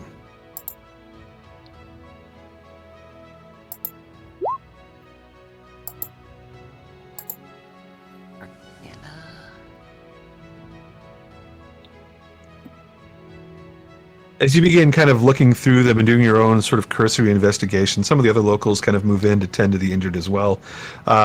They also, because they don't know what's going on with them, they bring rope and begin tying up some of them that are maybe starting to come back to consciousness because you knock them out rather than killing them. You learn a couple things here. Let's see the Arcana checks first. I have the worst luck right now. Oh, natural one. Well, you rolled well on something else before, so My history I don't check. have a proficiency in any of those three, so don't feel bad. that's all right. Does Jareth have proficiency in Arcana? Let me double check. I thought I did because I did last turn. I don't think he does with the +1. I'd be surprised. Let me know though if he does. I'm assuming that Orion has proficiency in religion. Yes, I do. So Orion, you look at them and you're you're going around using Spare the Dying, and some of them, maybe one of them starts to like wake up a little bit and starts reaching for a weapon, and the locals, restrain them before they can do anything. And you see their eyes kind of fluttering open. That's still that reddish color to them. You realize that they are, you're certain of it. You've heard of magical compulsions, possessions, things like this before. You suspect that this is a pretty powerful one. That maybe something similar to like a geese, which is like a higher level spell. This is something that's not going to go away. You don't think that they're possessed by spirits. You think that they've been sort of commanded by like a powerful enchantment. For what purpose, though, you don't really know. Those that come back to consciousness, they don't speak. They just try to reach for weapons. And then when they're restrained and they can't get to them, eventually they just sit still and stare off into, like that 1,000-yard stare where they're not really looking at anything. They don't seem to have the ability to speak either. Like when anybody talks to them, they can't get them to respond. There's another thing that it's found, and this is by Jareth, I think. Or no, Tara with that 21 investigation. Jareth and Tara, you both find this kind of at the same time. One of the farmers here, you find, had this crumpled sheet of parchment kind of in a pocket. And when you open it up, you see that it bears a charcoal sketch of a child that seems to be struggling to swim in dark water. And these hands are kind of reaching up from beneath the surface of the water and grabbing them and pulling them down. It's very disturbing to look at. And as you're kind of looking at this, like the two of you, this woman who had come over and said that she knew some of them sees you kind of like pull this out of one of the pockets. She's like, "What's that? What did you find?"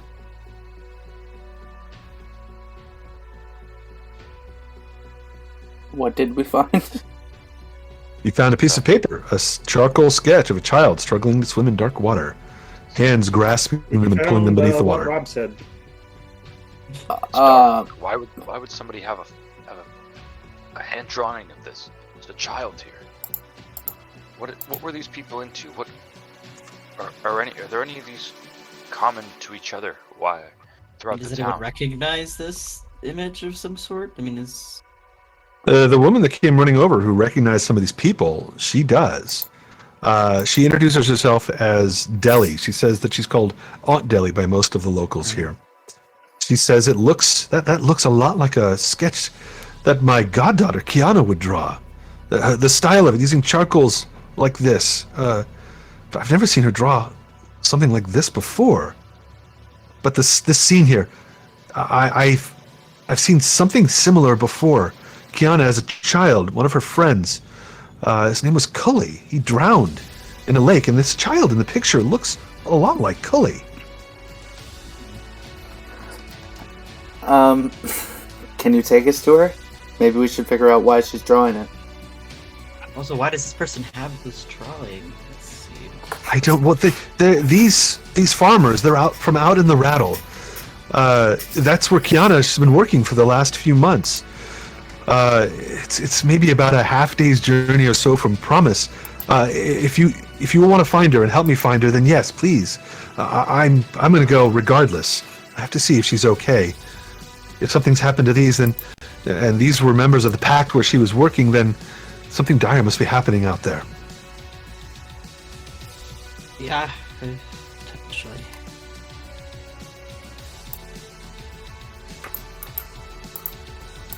You've already heard about the rattle. This is like where the farmers and the packs are. This is what I was talking about earlier. And Dellie has offered to lead you out to the pack that her goddaughter Kiana worked at, the one that apparently drew this drawing. She's not amongst these, of course. Like, you check all of the farmers that you have subdued here, and none of them, are her. But Dellie's able to confirm that she's seen both of them out in that pack before, and she recognizes them. Dellie also offers to, if you can help solve this problem, she offers you a reward. She says that she has some money. She's been a successful merchant herself in her life, and can offer you 100 gold if you'll, take her safely out to the rattle and investigate. All right. I'm down. That sounds go. agreeable. What if? Could you do us one more favor? We need help with some of the merchants and getting some specific supplies for a ship of ours. If we help you, do you think you could point us in the right direction? Oh, I know all the merchants. I could point you in all the right directions. That would be a help. Well then, I'll go and search these wastelands for you. Have you heard of other things like this? These red-eyed people, or I've never things of an seen. odd sort? I've never seen anything like this before. I don't remember anything in the Awakening song, and you hear another voice from nearby that says, nothing like this in our history that I remember. And you look over, and there's this young man. He's dressed in colorful clothes. He's got like a walking staff. Seems like he's just arrived on the scene as well. Dellie notices him and says, Proclaimer Tungsten. And she gestures to you and then to him. She says, Tungsten is he's an acolyte of the gods. He's keeper of the songs, and he would know. And Tungsten is just standing there kind of looking down at these people you subdued, and he seems concerned about them. And he says, if you don't mind, I'd like to join you as well. This doesn't bode well. People have talked for some time now about dangerous things out in the rattle. And, well, you're coming here and involving yourselves in our business. Perhaps this is something that's also song-worthy as well, and I could write your names down in the Awakening song if we can get to the bottom of this and solve this problem.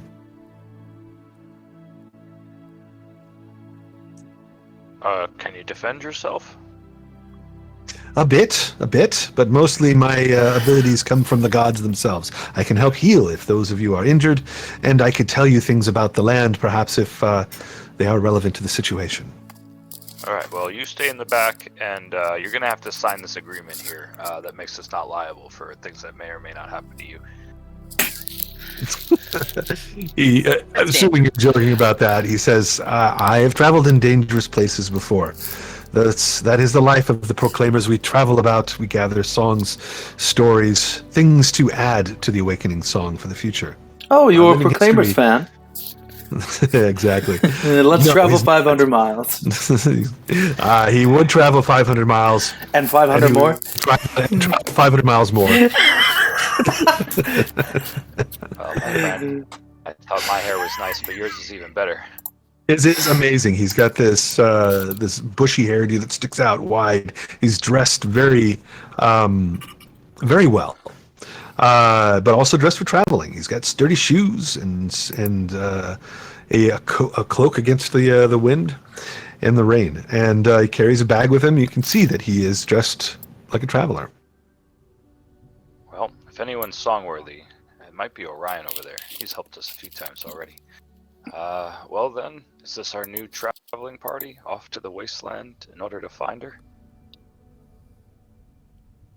Aunt Dellie says, indeed, I think that it is. I'll grab my cart. I have a mule and a cart to help us, if there's others that need our help back there, and if we need to bring them back to town, well, we can't just carry everyone, I suppose. Plus, I don't really like walking myself. I prefer to ride. I like your style, Aunt Dellie. If you don't mind me being so forward. When was the last time you've heard from her? How long has it been? It's been a few months. We don't really talk all that often. She's, dedicated herself to the work out there. It is a bit of a trek to go back and forth. I was unaware that there was any trouble out there, and I hope maybe this is just an isolated incident and everything is all well. But we won't know until we go. Is there anyone that does travel between the two places? Possibly a mail delivery or a supply cart? Anyone that we could ask the last time that have just seen her whereabouts? She seems unfamiliar with the concept of mail and delivery. She says there are occasionally locals that travel back and forth, bearing news, but there's no official capacity for the rattle. It's too spread out. Most of those that it's only about a half day's journey. So if they do need to come to town, they can do it. Come and go within a day. But it takes a lot of time out of the work they need to be doing. Terry, you hear all that? Looks like there's a lot of room out here for you to make some explosions. Ooh. I'm sorry, explosions? Just pretend you didn't hear that. Just something Tara likes to do in their spare time. She'll take you to Flavor Town. Oh, that's a flavor you'd like. Won't you take me to the Flavor Town? Won't you take me to the Flavor Town? That's not Pretenders. That's not Pretenders at all. That's not Proclaimers. It's not the Proclaimers. Yes. No. Did I succeed on my performance check as I start singing? You didn't succeed on your out of character performance, but roll for in character if you want to. 15. 15. Yeah, it's not terrible. It's definitely better than the Astral Elves singing singing over and over again on the ship. All right, let's clear out the initiative here. I would walk 500 miles and I would walk 500 more. I'll be back when Jareth's done. I'll be right back. The stream's dead. Jesus Weird. Christ. What strange timing? Where my internet went out. I don't know.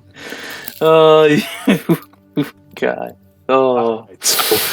The farm works at, Dellie tells you it's about 12 miles or so from Promise, and she loads up her wagon. It's kind of evening time, but you think you might be able to get maybe halfway there before you need to maybe find a local's farm to bunk at for the evening. She wants to get a start right away. Doesn't want to waste any time in case there's some real trouble out there. The journey from Promise leads through an area called the Ribbon, which is the normal farmland that surrounds Promise. The Rattle is where it gets a little bit more dangerous. That's the area where the settled farmlands are the Ribbon, and then those that are pushing the envelope, who are trying to settle untamed lands, are in the Rattle. And that's where Kiana is. So you spend the first couple of hours traveling through this part, which is fairly tame. The roads are well maintained. The fields have fences around them, and you can see sheep here and there. But you do notice that as you travel through the Ribbon, that the farmlands aren't doing well. There's lots of crops that are kind of withered in the fields. Some of the herds that you see of sheep and cattle and other things look a little bit thin, and it gets worse like the further you get through the Ribbon. You get kind of towards the end of it, and as you do, the dark red ground that is of the Ribbon kind of gives way a little bit more to trees and denser growth, and you end up on this road that's beginning to dwindle towards being more of a track than like a well-traveled road. The farms become a little bit fewer and further away from each other, and it's at this point, and the evening is coming. It's just the sun is still maybe about 20-30 minutes or so above the horizon before dusk hits, and I'll need everybody to roll a perception check.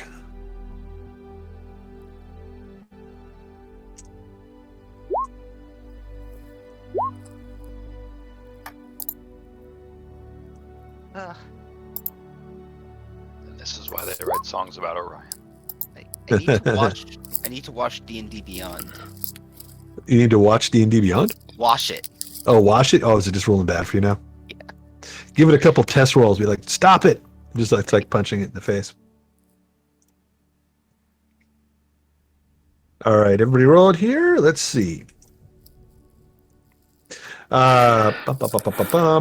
Perception. So Ryan and Jareth. Jareth, you got crazy good luck on rolls. We're doing all right tonight. The two of you are the first to sort of hear it in the distance. The growls and excited yipping sounds off in a field nearby. The source isn't quite clear, but from the motion of the tall crops in that field, you can see that something is moving swiftly through the fields parallel to the road that you're on. Orion and Jareth, with your check, you realize that there's actually two groups in the fields. That one group, a larger group, seems to be in pursuit of a smaller, maybe an individual ahead of them.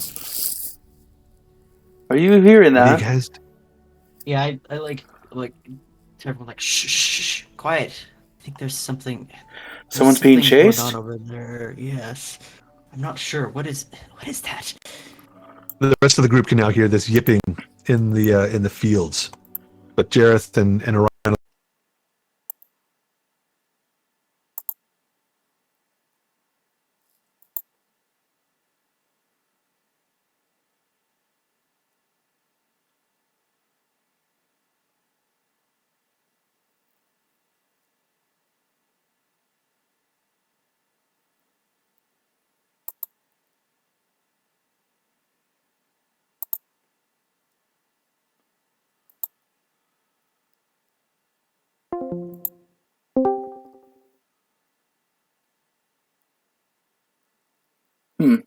For those watching the stream, apologies. I just lost audio.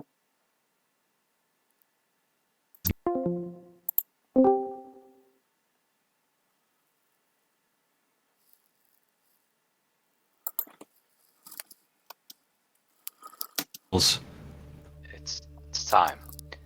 I will be the first one to ride a giant coyote. He just pushes his chest out. All right, as you're getting yourselves ready for this, suddenly you see out of the fields a man break from this wheat field out into the open. He's kind of over near a scarecrow, and he's just running as fast as he can. But you can see that he's exhausted. He's stumbling and tripping as he goes. He hasn't quite seen your group just yet. But I'm gonna bring you guys to a new map here. And It's not a coyote. That's just a man. yeah, this is He's the man. pretty slow. It's a slow man. But what's behind him?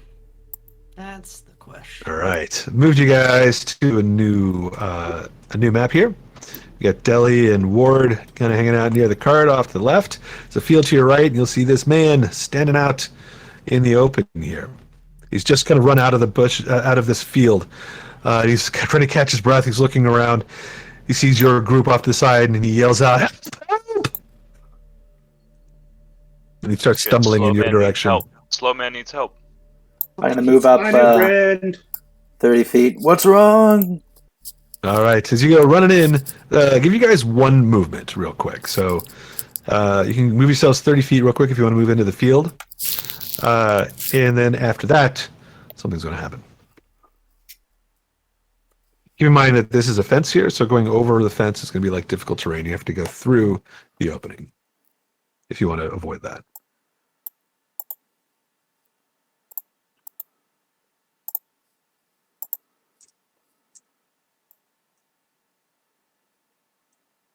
Sweaty man, run our way. Quick, we'll help you.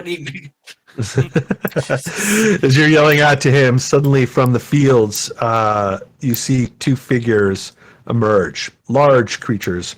They are definitely wolf-like coyotes. Run faster, you're losing. One here. One here. You can still see movement in the field. Seems like they were trying to flank him as another one kind of appears to the north as well. One of them calls out, "Yip, yip, yip, yip," as this guy starts running your direction. I'm going to give him a little bit of a movement as well, but he's only going to move about 15 feet.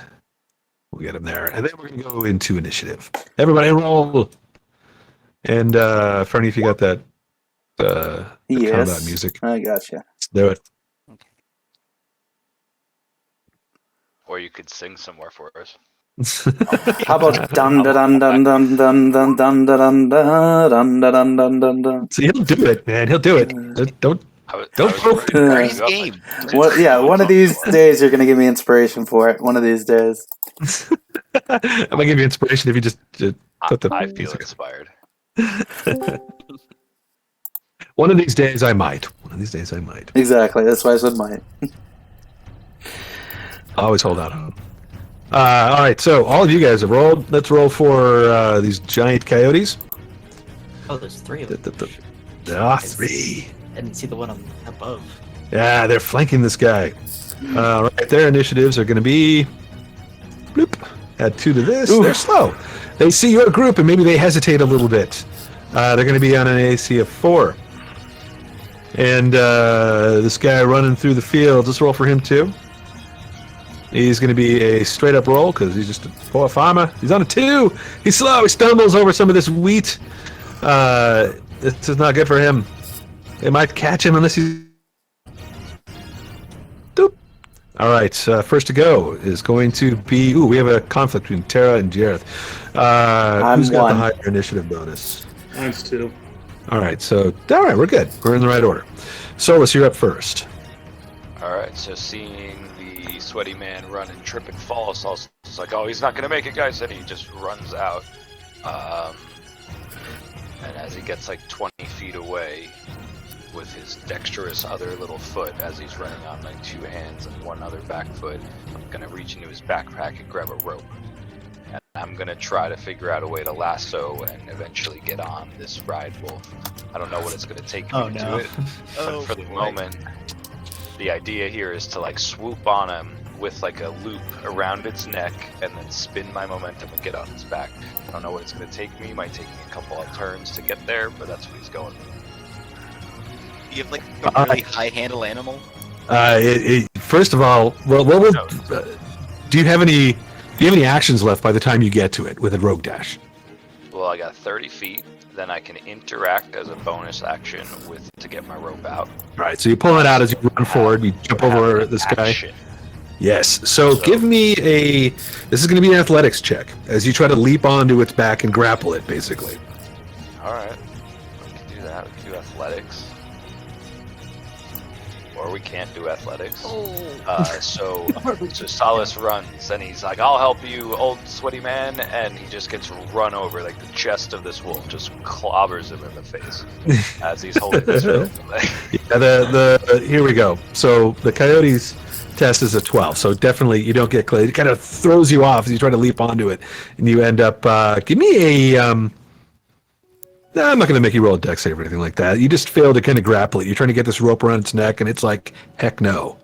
And now you've got its attention. Right, I think, so are you out of actions? Mud. Yeah, covered in hay over there in the mud. All right, let's go to Tara.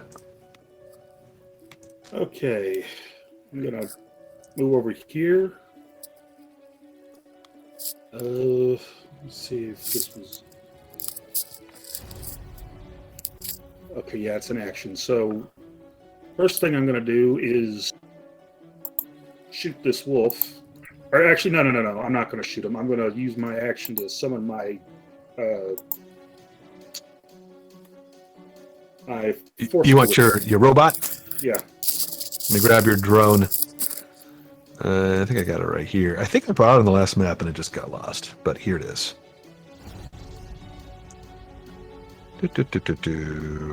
Bonk. And I think you should have control over it. You see it there? Yeah, and I'm going to use my bonus action to fire it. So... Dook.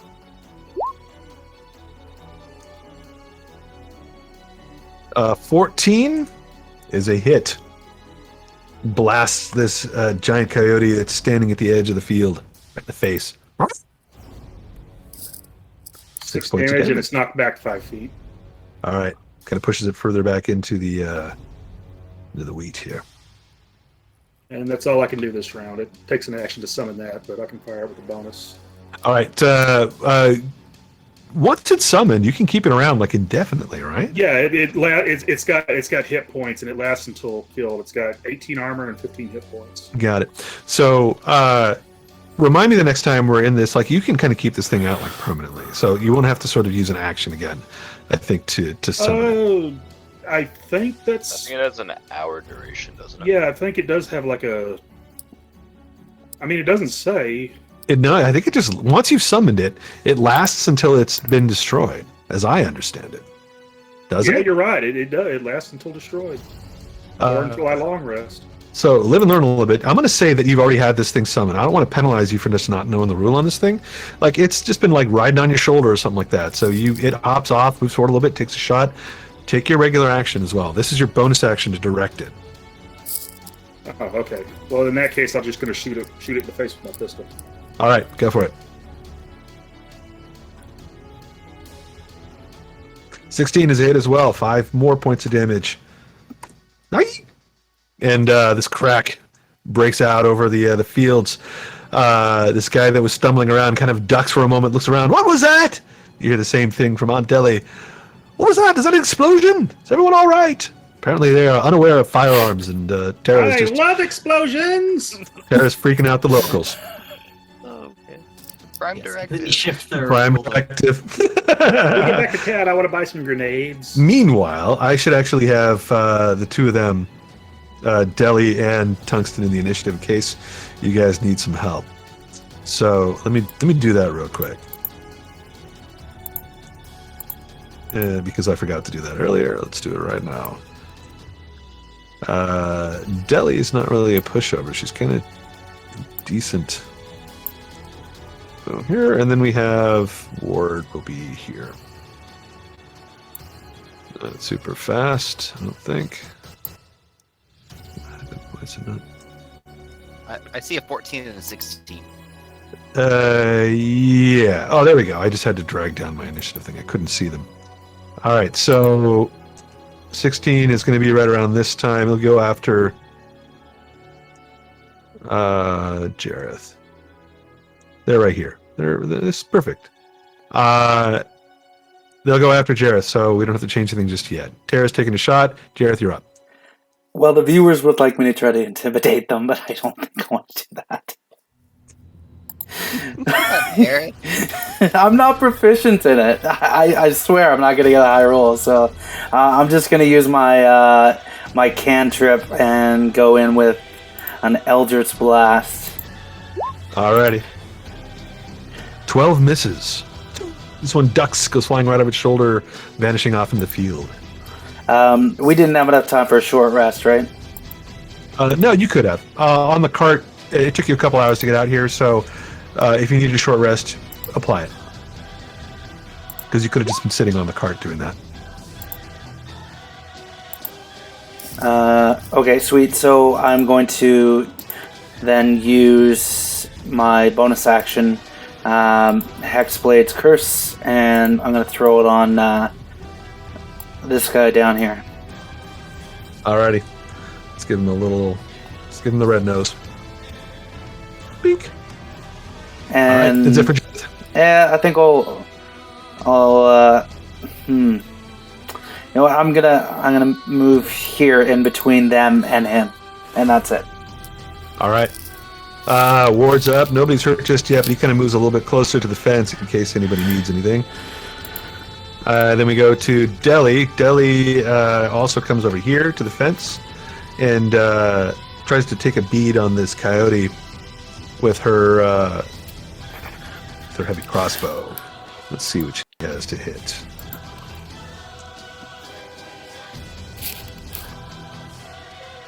Coyotes! Doo! Flies over, misses. Goes off into the fields and vanishes. Damn it! Nice try. Thank you! Be careful out there! Orion, you're up. Yeah. I will. Let's see. I'm gonna move 30 feet. That one. And then I am going to. What am I going to do?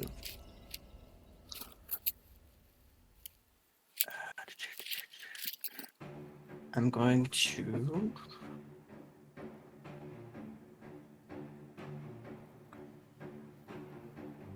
Bonus action, cast Spiritual Weapon. Yeah, that's a range of 60 feet. So, and I'm going to spawn my Spiritual Weapon next to this guy right here. What's the form of your spiritual weapon? I think it's kind of like a boomerang in the shape of a moon, and it's got like a really sharp edge to it. I think this is what I did last time. That just kind of like spins rapidly. It's like a crescent moon shape. All right, I don't have a crescent moon spiritual weapon, but I do have. I'm going to use this scythe, which is the closest thing. Yes, we'll say we can say that it's like a scythe with the shape of a crescent on the end. There it is, right there. I'm going to give you control of it so you can move it as you wish. I think this is the one you said you were putting it on. Yes, that is the one. I don't think that it did not give control. Now it has. Now you have control of it. Can't imagine a 10 hits. A 10 does not hit, unfortunately. 10 does not hit. Well, shucks. And then I grab my holy symbol on my chest and I point at the coyote and cast Sacred Flame. All right. On there. This will be a Dex 13. I will roll.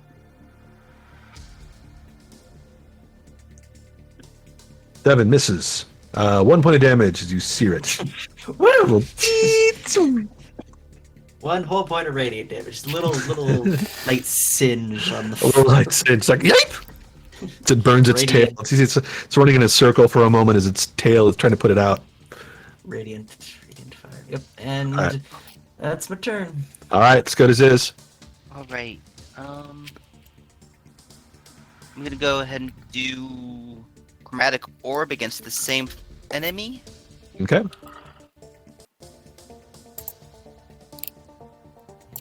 Let's go ahead and do it as Thunder.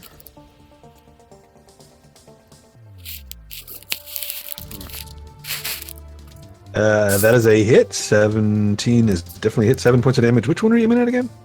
The one with the spiritual weapon on it. Got it. All right, another 7 points of damage. You said that was thunder damage? Yeah. Boom! Blast of energy hits this thing.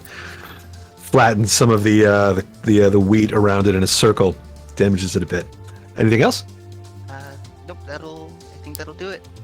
All right, it is now the giant coyote's turn. I recommend Sensodyne Repair. I'm going to deal with the first one here that is attacked by this spiritual weapon. It wastes its round at this strange weapon. It doesn't know what it is. And as an animal, it's not smart enough to know if it's a true enemy or not, but it can't seem to hit it. So this is only probably going to distract it for 1 round. This other one here that got hit by Terra leaps out of the field, and it jumps to here, and it's going to attack the little drone thing that Terra has. It's going to try to bite. We'll do that as it leaps in. Come on, drone. Let's see. Bite.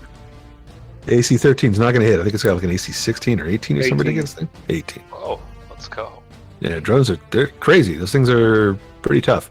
That one misses. The one on Solus, it's yipping and growling at you, and it's at this point that another one comes out of the field right here, kind of near Uncle Poder, who is the guy that you're trying to protect. But it sees that Solus is trying to attack one of its friends. These things typically work in packs, and so this one kind of veers away from Jareth and this guy you're rescuing, and turns to attack Solus with its companion. Bet you never tasted Hadozi before. They're about to. First one attacks with advantage. Crit, 17 points of damage. Yeah. The other one, jeez, also crits. They start ripping Solus a new one. So as your writing days are very limited as you're grabbed by these things and ripped kind of in 2 directions and then tossed into the field, I think, unconscious. Yes. So Solus is now unconscious, My gosh. laying in this field, and as he's slipping through the air, you just hear him, "I'll never ride a giant coyote," and he's just somewhere over there unconscious. All right. Solus, maybe regretting his decision to try to ride these things, knocked out. These that is it for the coyotes, though. They kind of they're giving their triumphant yip yips after having taken down Solus. Solus is in big trouble. This guy, Uncle Polar, who is the one you're rescuing, he's like, "Oh dear, oh no, run, everybody run!" And he runs, kind of stumbles off this way. We're gonna move another like 30 feet. He's kind of at half speed. He's like, "Your friend, he's in big trouble." Solus, roll a death save for me. Oh, no.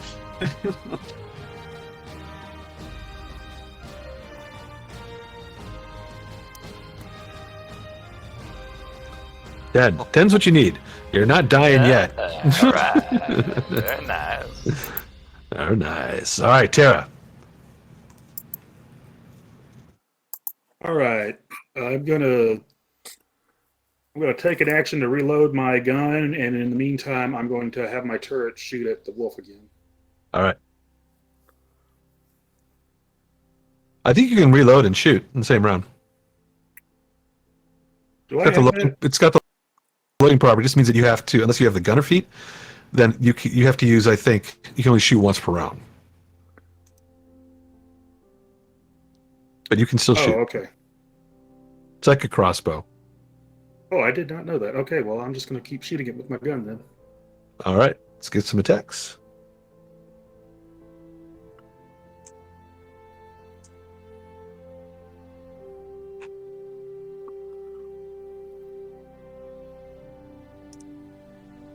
It's the one nearest me, by the way, is what I'm shooting. All right, hold on 1 second.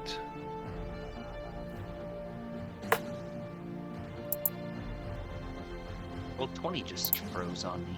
Here we go. Pistol hits. Roll your. You do 11 points of damage to this guy. Nice.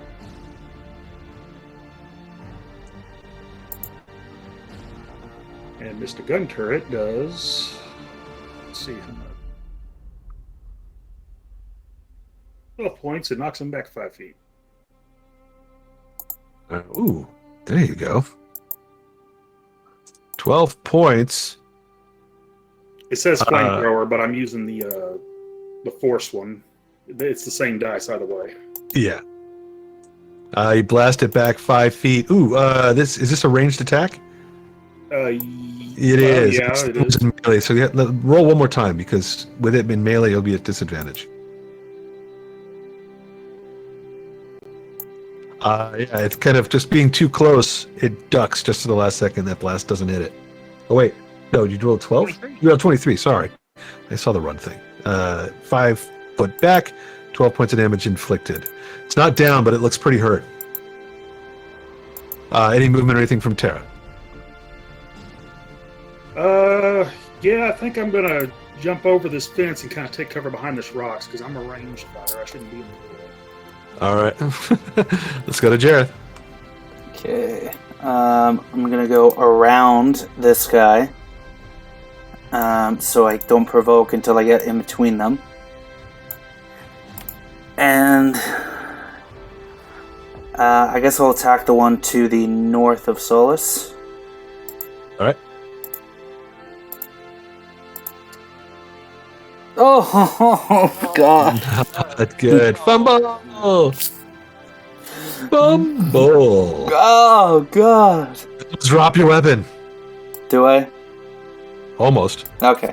You juggle it for a moment, then you manage to grab it because we don't have like a fumble chart. We should have one though. That'd be fun. Not right now though. Yeah. What else you got? Solace distracts you by going, "Did the old man make it?" I've got nothing for bonus action, so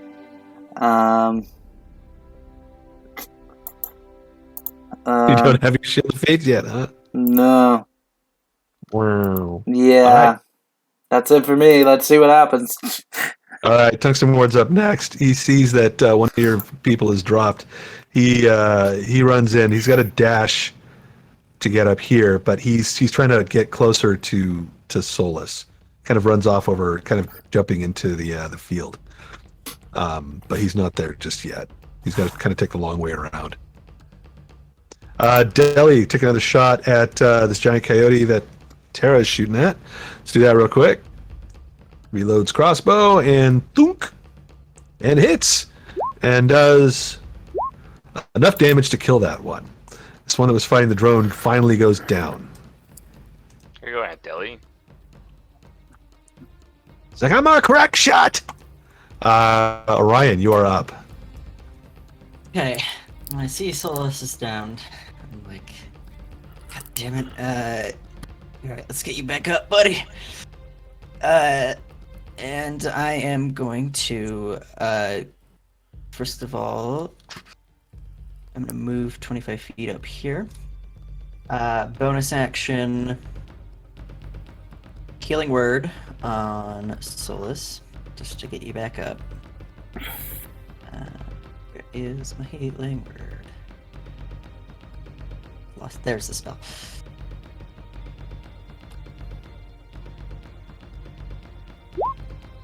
You're whopping 6 hit points. So as you start, your eyes start. You for a moment you're kind of half conscious, asking if the guy was okay, and then you feel this surge of energy, and strength returns. Good job, Orion. Coyotes again. Right? That's was why a they bonus write action. songs about you, Orion. I've never heard a song written about me. I don't know where you're getting this information from. Not yet.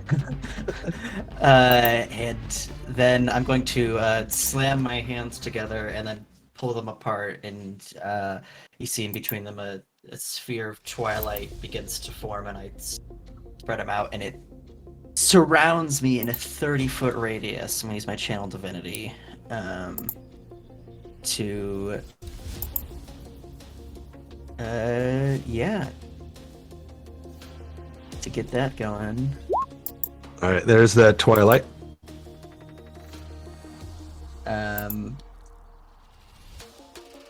And that's that. So yeah, Twilight Sanctuary, and then that'd be my turn. That's my action, bonus action, movement. Yep. And then I'm gonna give myself some temp HP. Alrighty. Let's go to Zizzy. Alright, let's see. I think I'm gonna use a second level spell. Nice. So let's go ahead and cast Scorching Ray. I'm gonna do 2 on this one and 1 on this guy. All right. And I'm gonna switch the damage type out to cold, so I don't Set start fire a to the field. wildfire. Yeah. All right.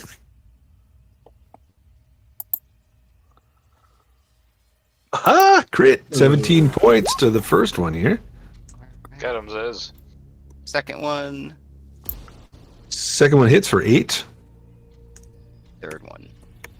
Third one misses, goes flying off into the field. Alright, so this one takes those 2 and Yeah. this one misses. 25 points of damage inflicted on that one. It's a bit hurt, but still impact tactics with its buddy. All right. That's it for Ziz. Yeah, that'll do it. All right, the giant coyotes go. Solus, you're waking up. Prince Jareth, you're surrounded by these 2 coyotes. They're going to turn their attention to you. The third one here is going to realize that this magic trick is just not something you can eat. It runs away from it. As it comes around the corner, it sees Orion with one of its other friends, and it comes in to join the pack as well. Oh no. All right, so we're going to get a couple attacks on Jareth first. Again, these things have pack tactics, so they can be vicious when they're in situations like this. Bite. Oh. Crit. Again, 13 points of damage to Jareth. The second one, no crit, and I don't think a 16 hits. No, it doesn't. And then the last one will have the same thing on Orion. 13. AC 21 for 8 points to Orion. Yep. Yeah, and if you get hit by these, you need to roll a strength saving throw, because when they hit, they tend to drag people to the ground and knock them prone. 9. Strength vicious coyotes. DC is 13. So if you roll failed. less than 13, you get knocked prone. I'm prone. I'm prone. That is it for the coyotes. The one guy who's running away is breathing heavily over at the right next to Zizzy. He's just like, oh my gosh, who should run? But your friends are already engaged. A Solus, little busy. Why did we do this? because you're heroes. Don't do that. Solus is We're up. sailors. That sweaty man looked like he needed help. This was probably my fault. Alright, so Solus is going to stand up with half of his movement, leaving him with 15. With my climbing speed, can I climb the wolf? You can roll another athletics check if you want to try to mount it. Yeah, let's go, baby. Athletics. This is basically grappling it. Shit. Strong.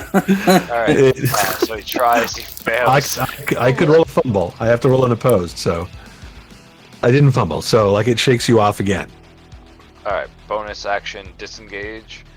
And I will use my 30 plus 15, 45 feet to go hide in the brush.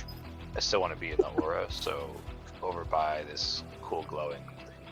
All right, so you disengage. You kind of move by. You move by Tungsten Ward. He's like, "Well, where are you going? You're alive!" I'm gonna ride one, just not that one. He says as he dips into the hay. Just sees you kind of vanish. He's like looking back and forth. You have no idea what's going on now with him or anybody else. All you can see from the other side here is this the hay here or the fields kind of block your sight. So you can see like here and down this way, like the Coyote and Zizzy and the farmer you're trying to save and Dellie. I believe that's it for Solace. Then we go to Terra. Solace, you get 7 temp HP. Yes, Ryan again. Oh, did I get any? There will be hymns. That's no, because it goes on your turn, Jareth. Trying to see, do I have line of sight to this one? I think I do. Looks like I do. Or is that haystack too high? No, you can see them. I mean, if you move like 5 feet, you can see them. These things are pretty big too, so unless they're kind of like fully covered in the I mean, I got fields. sharpshooter, so range isn't an issue. I can shoot all. Yeah, cover's not an issue either. Then typically. I need to see if moving my turret counts as a bonus action. Well, the turret I don't think uses like it doesn't get your sharpshooter stuff, so it does whatever it does. It doesn't, but I need to see if I can move it and shoot it, or Yeah, you can. You can move it up to 15 feet, I think. yeah. Oh, as part of the bonus action. Okay. Yeah. So yeah, I need to get it into line of sight too. Just climbs up on the other dead coyote. Let's move this guy to the back. All right, take your shots. Oh, Terra went way down there.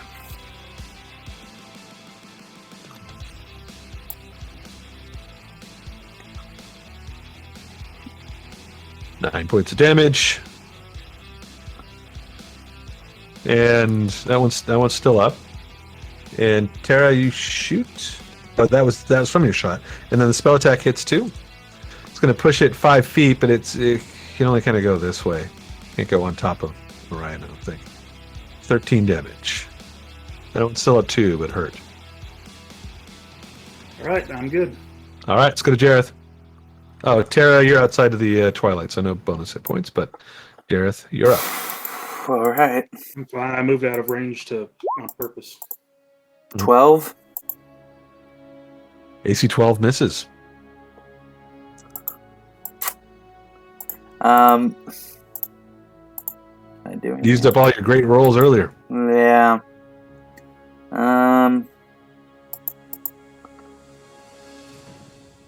Let's see. No, that's all I can do. Right. Let's see. Maybe I'll move. I know it's gonna force an attack, but I'm gonna move.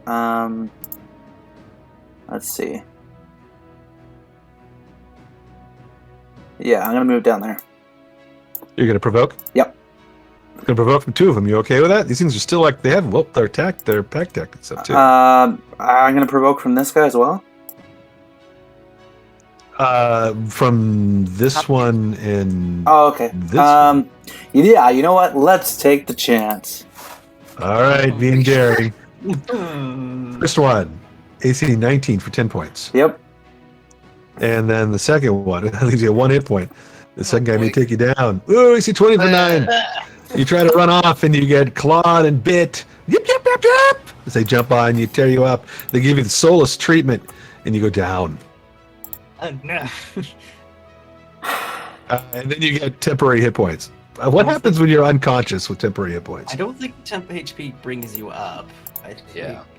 temp I can't don't- bring you I up. don't know if you can get temp HP when you're down. Let me see. Yeah, that's not going to do all that much here, I He's think. not dead. He's just making throws. You know. Yeah, he's making saving throws at this point. It's not that bad Hey. yet. Let me see. But we have Jareth down. There is no rule Prevent that coup de prevents character from gaining temporary hit points that's unconscious.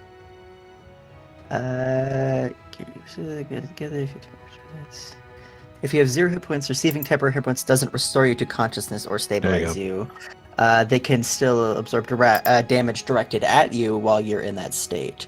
So that could help for if something attacked you and you were unconscious, it may not push you into that automatic double death. Yes. Yeah, it may thing. mitigate it. So you still get the temp HP. You don't come back. It doesn't from bring it doesn't wake you up. Okay. Yes. What do I get? Well, You it get- saved my life. Okay. All right. Tungsten Ward is up next. He comes running out here trying to help, finds himself like right next to 2 coyotes, Jareth down, and he's like, oh no, this is not good. And he realizes that this is really not good for him. He's now suddenly in these middle of these guys. I think the best he can do is shoot. He's going to cast a sanctuary spell on Jareth. Oh. I think you can do that on other people. Range 30 feet, yes. And then he is going to drop a sacred flame on one of these coyotes. One to the south. Roll a deck save. Fails. Sacred flame, I believe, does a D8 at his level. Yes. Yep, let's do that. Idiot. Boink. Hits it for 7. Ooh, nice, good shot. Definitely gets its attention. That one's pretty badly hurt. That was Tungsten. Dellie goes next. She, having taken down 1, turns and she's going to fire at the one that's on Orion. Boop. Hits. And kills this one. 2 for Dellie. Jeez. MVP. She is a badass. Reloads her crossbow. That's right, stupid coyotes! You're not a match for Aunt Dellie! Orion, you're up. Okay, that's too far from that. Okay. I am going to bonus action phase step. Just because I'm prone, because I got knocked over, I got attacked. Does teleporting allow me to just go instantly to standing up? No, I don't think so. It still takes like half movement to stand, I think. That's fine. I'm still gonna on the floor. Just Yeah. Out Still, of there. you gotta dodge. yeah. And then also I need them to make a wisdom saving throw. Oop, sorry, nope, didn't mean to do that. There we go. Wisdom saving throw, DC 13. All right. This is only how close do they need to be? They need to be right next to me when I teleport. There's only one that's conscious, so it's just this one right here, right? Yeah, just that one. Yeah. Not very wise. Cool. They failed. So, because I'm in my winter form, when you use your face step, one creature that you can see within 5 feet of you before you teleport must succeed in a wisdom saving throw or be frightened of you until the end of your next turn. All right, it is scared. Does not seem to like you very much. So I'm I'm gonna gonna give it a sad face. use that face. So I'm gonna move here, kind of interpose myself in between, teleport there, and stand up with half my movement, and then my action is I'm going to cast Toll the Dead on the one that I teleported away from. All right, let's roll it's another wisdom save, right? Yeah, wisdom save. This time it succeeds, and the Toll of the Dead does Well, not take effect. Does nothing. Still a pretty good round. I mean, it can't go after you, which is a good thing. Even if it could, it would be at disadvantage. Also, doesn't have frighten like give you a disadvantage on your attacks if you can see the creature? Yeah, so it can't get to you because it can't. Well, it does two things. You can't move closer to the thing you're frightened of, as I understand it. And even if you were at melee, you would have disadvantage on attacks.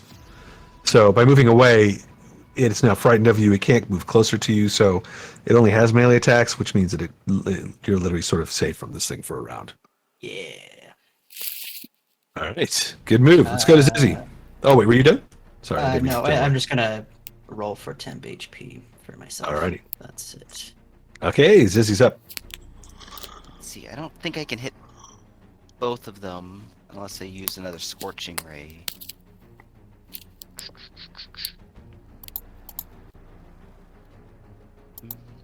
Alright, I'm gonna use Chromatic Orb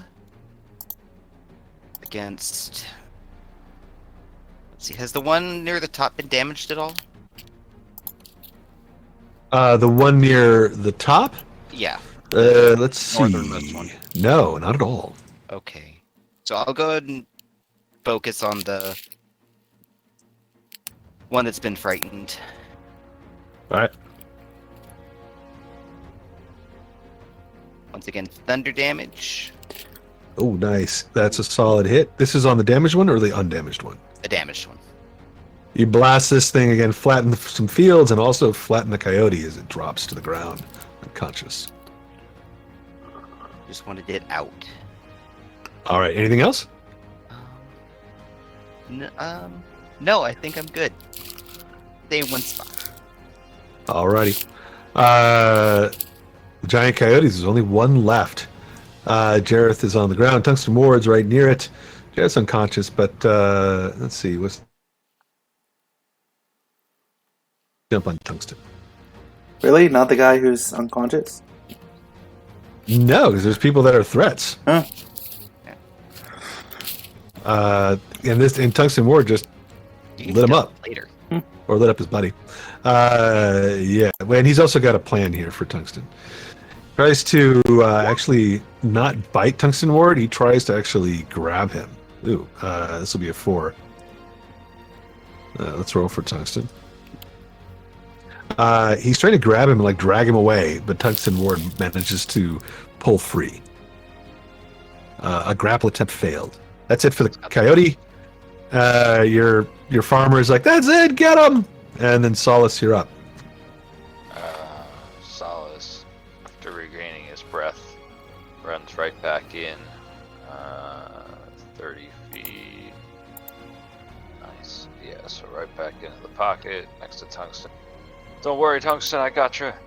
And I got you too, Jareth. I hope. And he's gonna swing out with his rapier. Oh, you're not going to try to mount it?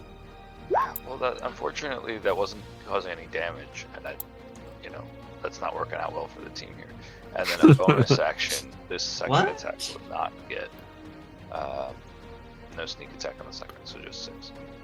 All right, so you come in, stab at this thing, 15 points. It's the first time it's been hurt. It's like, yeah. Is it 6 points for the second one? Yeah, there's no sneak attack on the second. Got it. And there's 6 points. So you plunge both weapons into this thing. Still standing after that. We'll see how long it lasts. Was that it for Solace? Yeah, and then I'm going to get 9 points, and as I feel this heavenly surge come around me, Orion, it's going to be ballads. It's going to be amazing ballads, I swear. No idea what you're talking about. All right, let's go to Tara. Tara's up at the far end of this field. Okay, let's.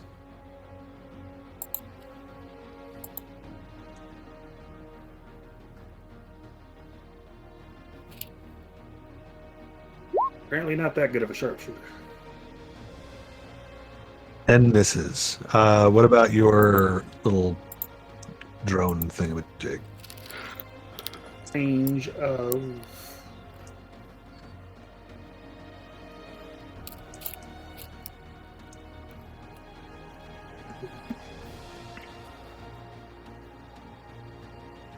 It doesn't give me a range.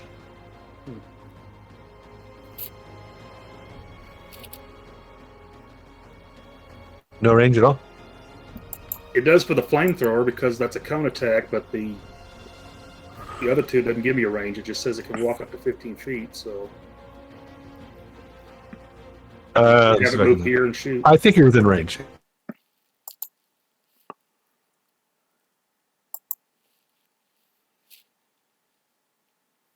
Around to see it. So I think 15 feet, right? Puts you like over here somewhere. Yeah.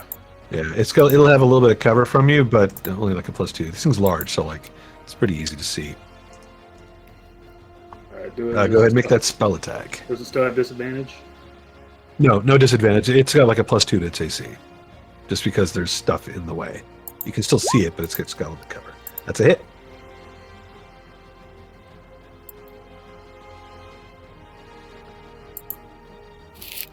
Ooh, I like Whoa, maximum Jesus. damage. Nice. The little robot comes around, Overcharge. shoots like, yeah, overcharge. Zzz, poof. What sort of damage does it do? dispensing product. Force damage. Force damage. So it just blows a hole that goes like right through like this wheat stack here, blasted into smithereens, right over Solus's head into the face of this coyote. Takes it full on and just flies back 5 feet and collapses unconscious in the field right there and dying. Probably a hole in its head after that. The coyotes have been defeated. You guys have rescued a local farmer. You have a moment to breathe. Well, I mean, Jareth is still down. Yes, Jareth could die here, so alright. Jareth could die. Let's roll a... for Jareth, I think we're going to need one death save. I think then Tungsten Ward's going to get to him and heal him. Yeah. Or Ryan will. Somebody will. Which means... That's a Did you 4. roll a death save? You rolled No. a 10 before, right? No, I haven't No, rolled this is on the it. first one? Yeah. Yeah, there's no way. So even if you rolled like a 1, it would be 2 death saves, and someone would get to you and heal you before you even had to roll again. So you wake up, Jareth, and whether, Orion, you want this to be your spell, or if you want me to use Tungsten's, I can't remember who was up next in the initiative. Tungsten's next. Tungsten's next, he would use a cure wounds spell, which would do a D8 plus 2 or something like that. All right, so 4 points of damage. Damage? He is healed. Oh, it's just He like, hold on. heals 4 points of damage. He is here for 4 hit points. It's hitting you. And it starts hitting you with his staff real hard. He healed, my friend! Smack! Believe in my God. Believe in my God. Oh, someone get the name of that cart driver. That was Jareth. Dellie. They gave you the treatment. They gave you the treatment they gave me. It's horrific. I've got holes all through me. The two of you really just ran right in there, didn't you? Probably should have warned you. These coyotes, they like to go after, folk 2-on-1. One day I'm gonna ride one of those guys. Well, you can ride one now. They're not going anywhere. That's less thrilling, but thank you. Okay. They heal you all the time, just to let you know. So Uh, you're on this. I'm gonna heal myself right now. Let me know on the plans you plan not to heal me, and then I won't do it. In general, I just don't condone riding coyotes, as the main medical up a lot. officer on the ship. The farmer here that you guys rescued, he comes stumbling back up. It's like, oh, why is it so dark in here? What happened to the sun? It's like an eclipse or something. Oh yeah, that's me. Hi. Yes. Such strange magics. I'm gonna. What does this do? What's the purpose of this? Suddenly he gets temporary hit points. He's like, I feel good all of a sudden. I mean, yeah. Anyone? Yeah. Right before it ends, because it only lasts for a minute. If anyone wants 10 HP, quickly get in the. roll your temp HP. How long do they last? The Channel Divinity only lasts a minute, so 10 rounds. But if you have any temp HP after it ends, you keep it. So. Give me some temp HP. Oh yeah, I'll take some. Okay, so we'll say for Uncle Potter gets 9. Zizzy, you get 5. Take it. Tara, if you want some, quickly get in there. You also get 9. Dang, hot rolls. How much for Jareth? Jareth, you get 6. I'm gonna Elythium shuffle the one that took me out. Punch in the dead. I'm not happy. Yes. Tungsten Farmer, also what gets were you them as doing well. out there? Oh, can you get me up, Rob?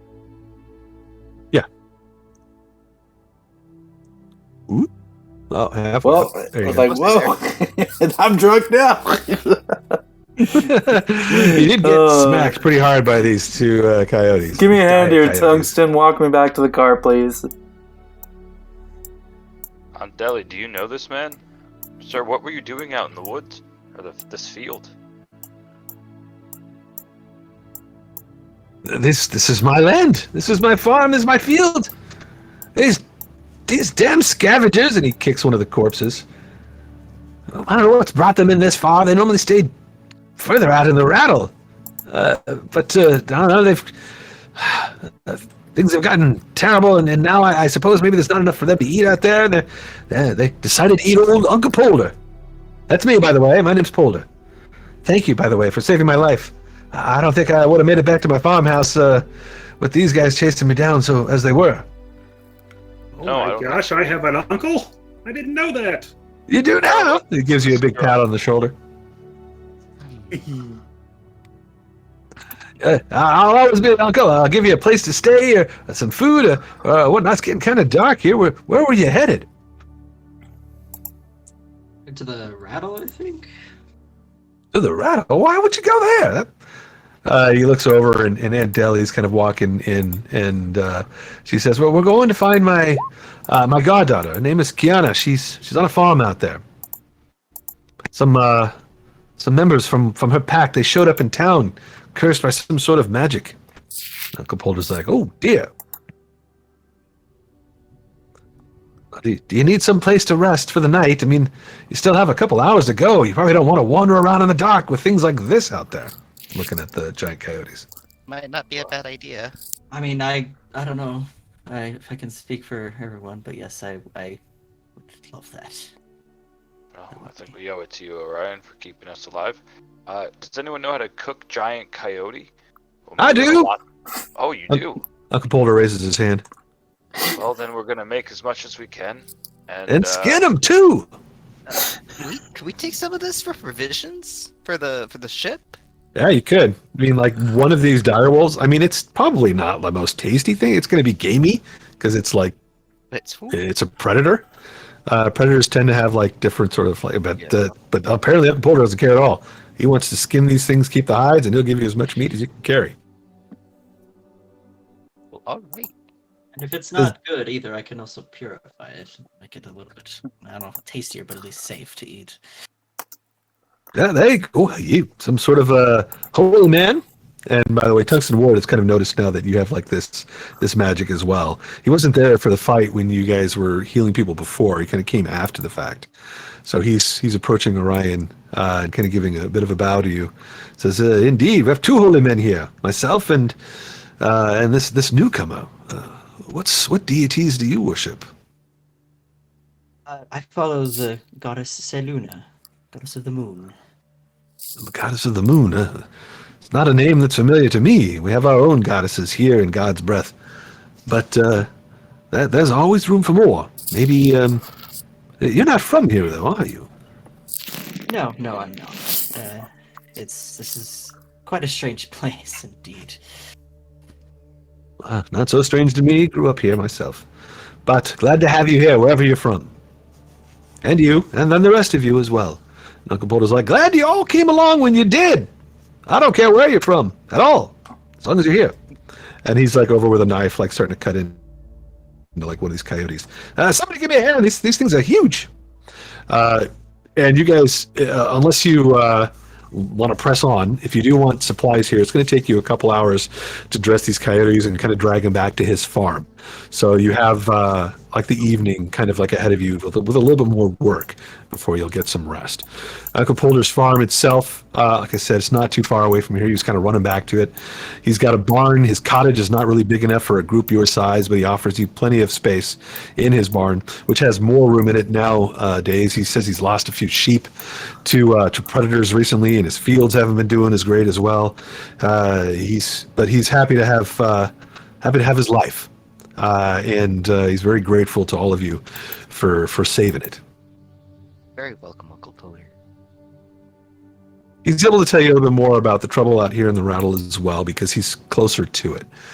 He's right sort of on the edge between like the Ribbon and the Rattle. He says there's always been trouble out there in the Rattle, but he hasn't really recalled any real unusual problems this season. So like this, he hasn't seen this like farmers with red eyes, or hasn't heard of strange attacks or anything like that. So whatever happened to these farmers that came to promise and attack the locals must be very, very recent.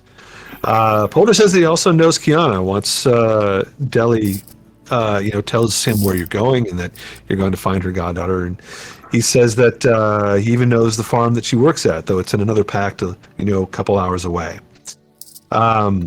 He says that most of the people in their farms, they kind of stay close to home, and that farmers from two packs don't often interact all that much.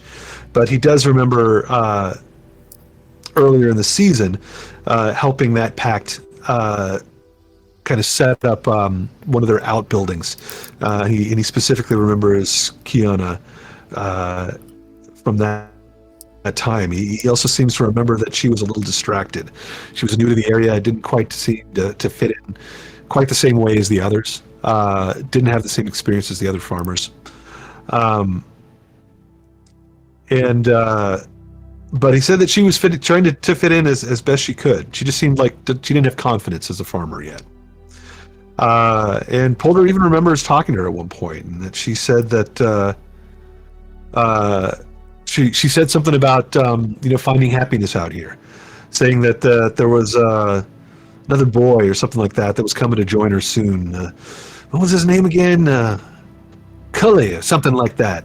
Says he was coming out to visit her soon and made her happy.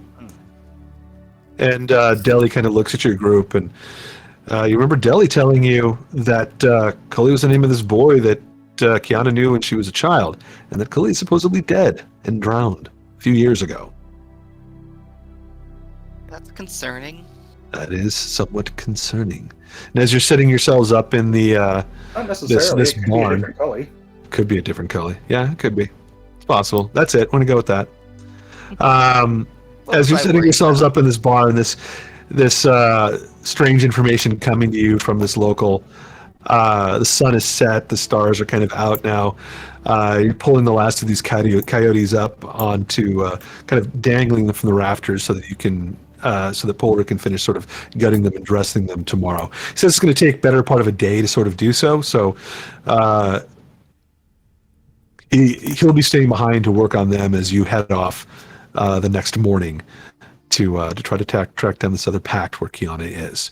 But we're going to end this game tonight with all of you sort of bedding down for the evening after kind of a long day in God's breath, and some strange encounters and unusual mysteries presenting themselves here. Right on. So we're playing a long rest before I forget. Don't do a long rest yet. Okay. Back in the middle of the day. Actually, well, the last thing we'll do is you guys are settling down for the evening and choosing your, maybe a couple people to keep watch. There's a faint grumbling in the ground, rumbling in the distance. Polder says, that's unusual. Don't really have earthquakes out here. Wonder what that could be. I'm sure we'll find out. I'm sure it's nothing. Don't give yourselves a long rest just yet. It could possibly be a bullet. could be a what? A bullet? A boulet? Whatever they're called. Yeah, I don't know. I've always called them bullets, but I hear that's boulet, and I've heard bouletti. I've heard all sorts of things. Maybe it is. Graboid wannabes. It's a graboid. Can still have a short rest at least. That would be hilarious. Old Uncle Paul's like, damn, graboid's coming again. Yeah, you can take a short rest. Apply a short rest, just not a long rest just yet. And we will pick it up here. Except give rid of my 10 hit points. Yeah, don't get rid of the. Yeah, hold on to the 10 hit points. I'm going to transfer you guys all over to a new map by the beginning of the next game, and everything should be set the way it is. But good game tonight, guys. Good job. You almost got killed by coyotes. I didn't expect that. They're tough. They are. Jareth would have been fine if he hadn't tried to run away. I was a little scared when Solus just got immediately. Yeah, immediately massacred in the first round. I was like, all right. When you ran over in that first one, I knew that there was another coyote still like hiding in the grass, and I'm like, oh no, he just ran right over between two of them. But imagine if I could ride I love it. this guy.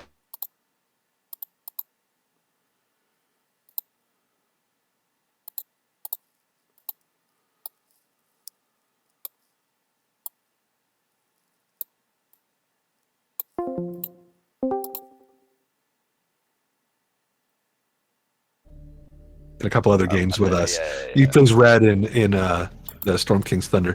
He's playing a paladin in Spelljammer, and he kept one of these things alive and is trained at his mount. So he's like an anime coyote riding character now in that game. That's fantastic. Yeah, he gave it a name and everything. Calls it Roselight. But they beat the crap out of him, and he's like, just keep this one alive. And then he spent like the next few games training it. So it is possible. The snail in Witchlight. Oh, in Witchlight, yeah. Yeah, there's only so much you can do with those snails. The one you guys found in Witchlight had like a really slow movement rate too. It wasn't one of the racing snails. But right, let me just end the stream and then we can all say goodbye after. Yeah, before you end it, everybody that's still here, we will be around next week. Let's give a link out to Wham's thing, because I think we'll be over there next week. That's right. At Lucky the Fool Wilder's channel. Next week at 4 p.m. I'm just throwing that in chat. That's his name right there.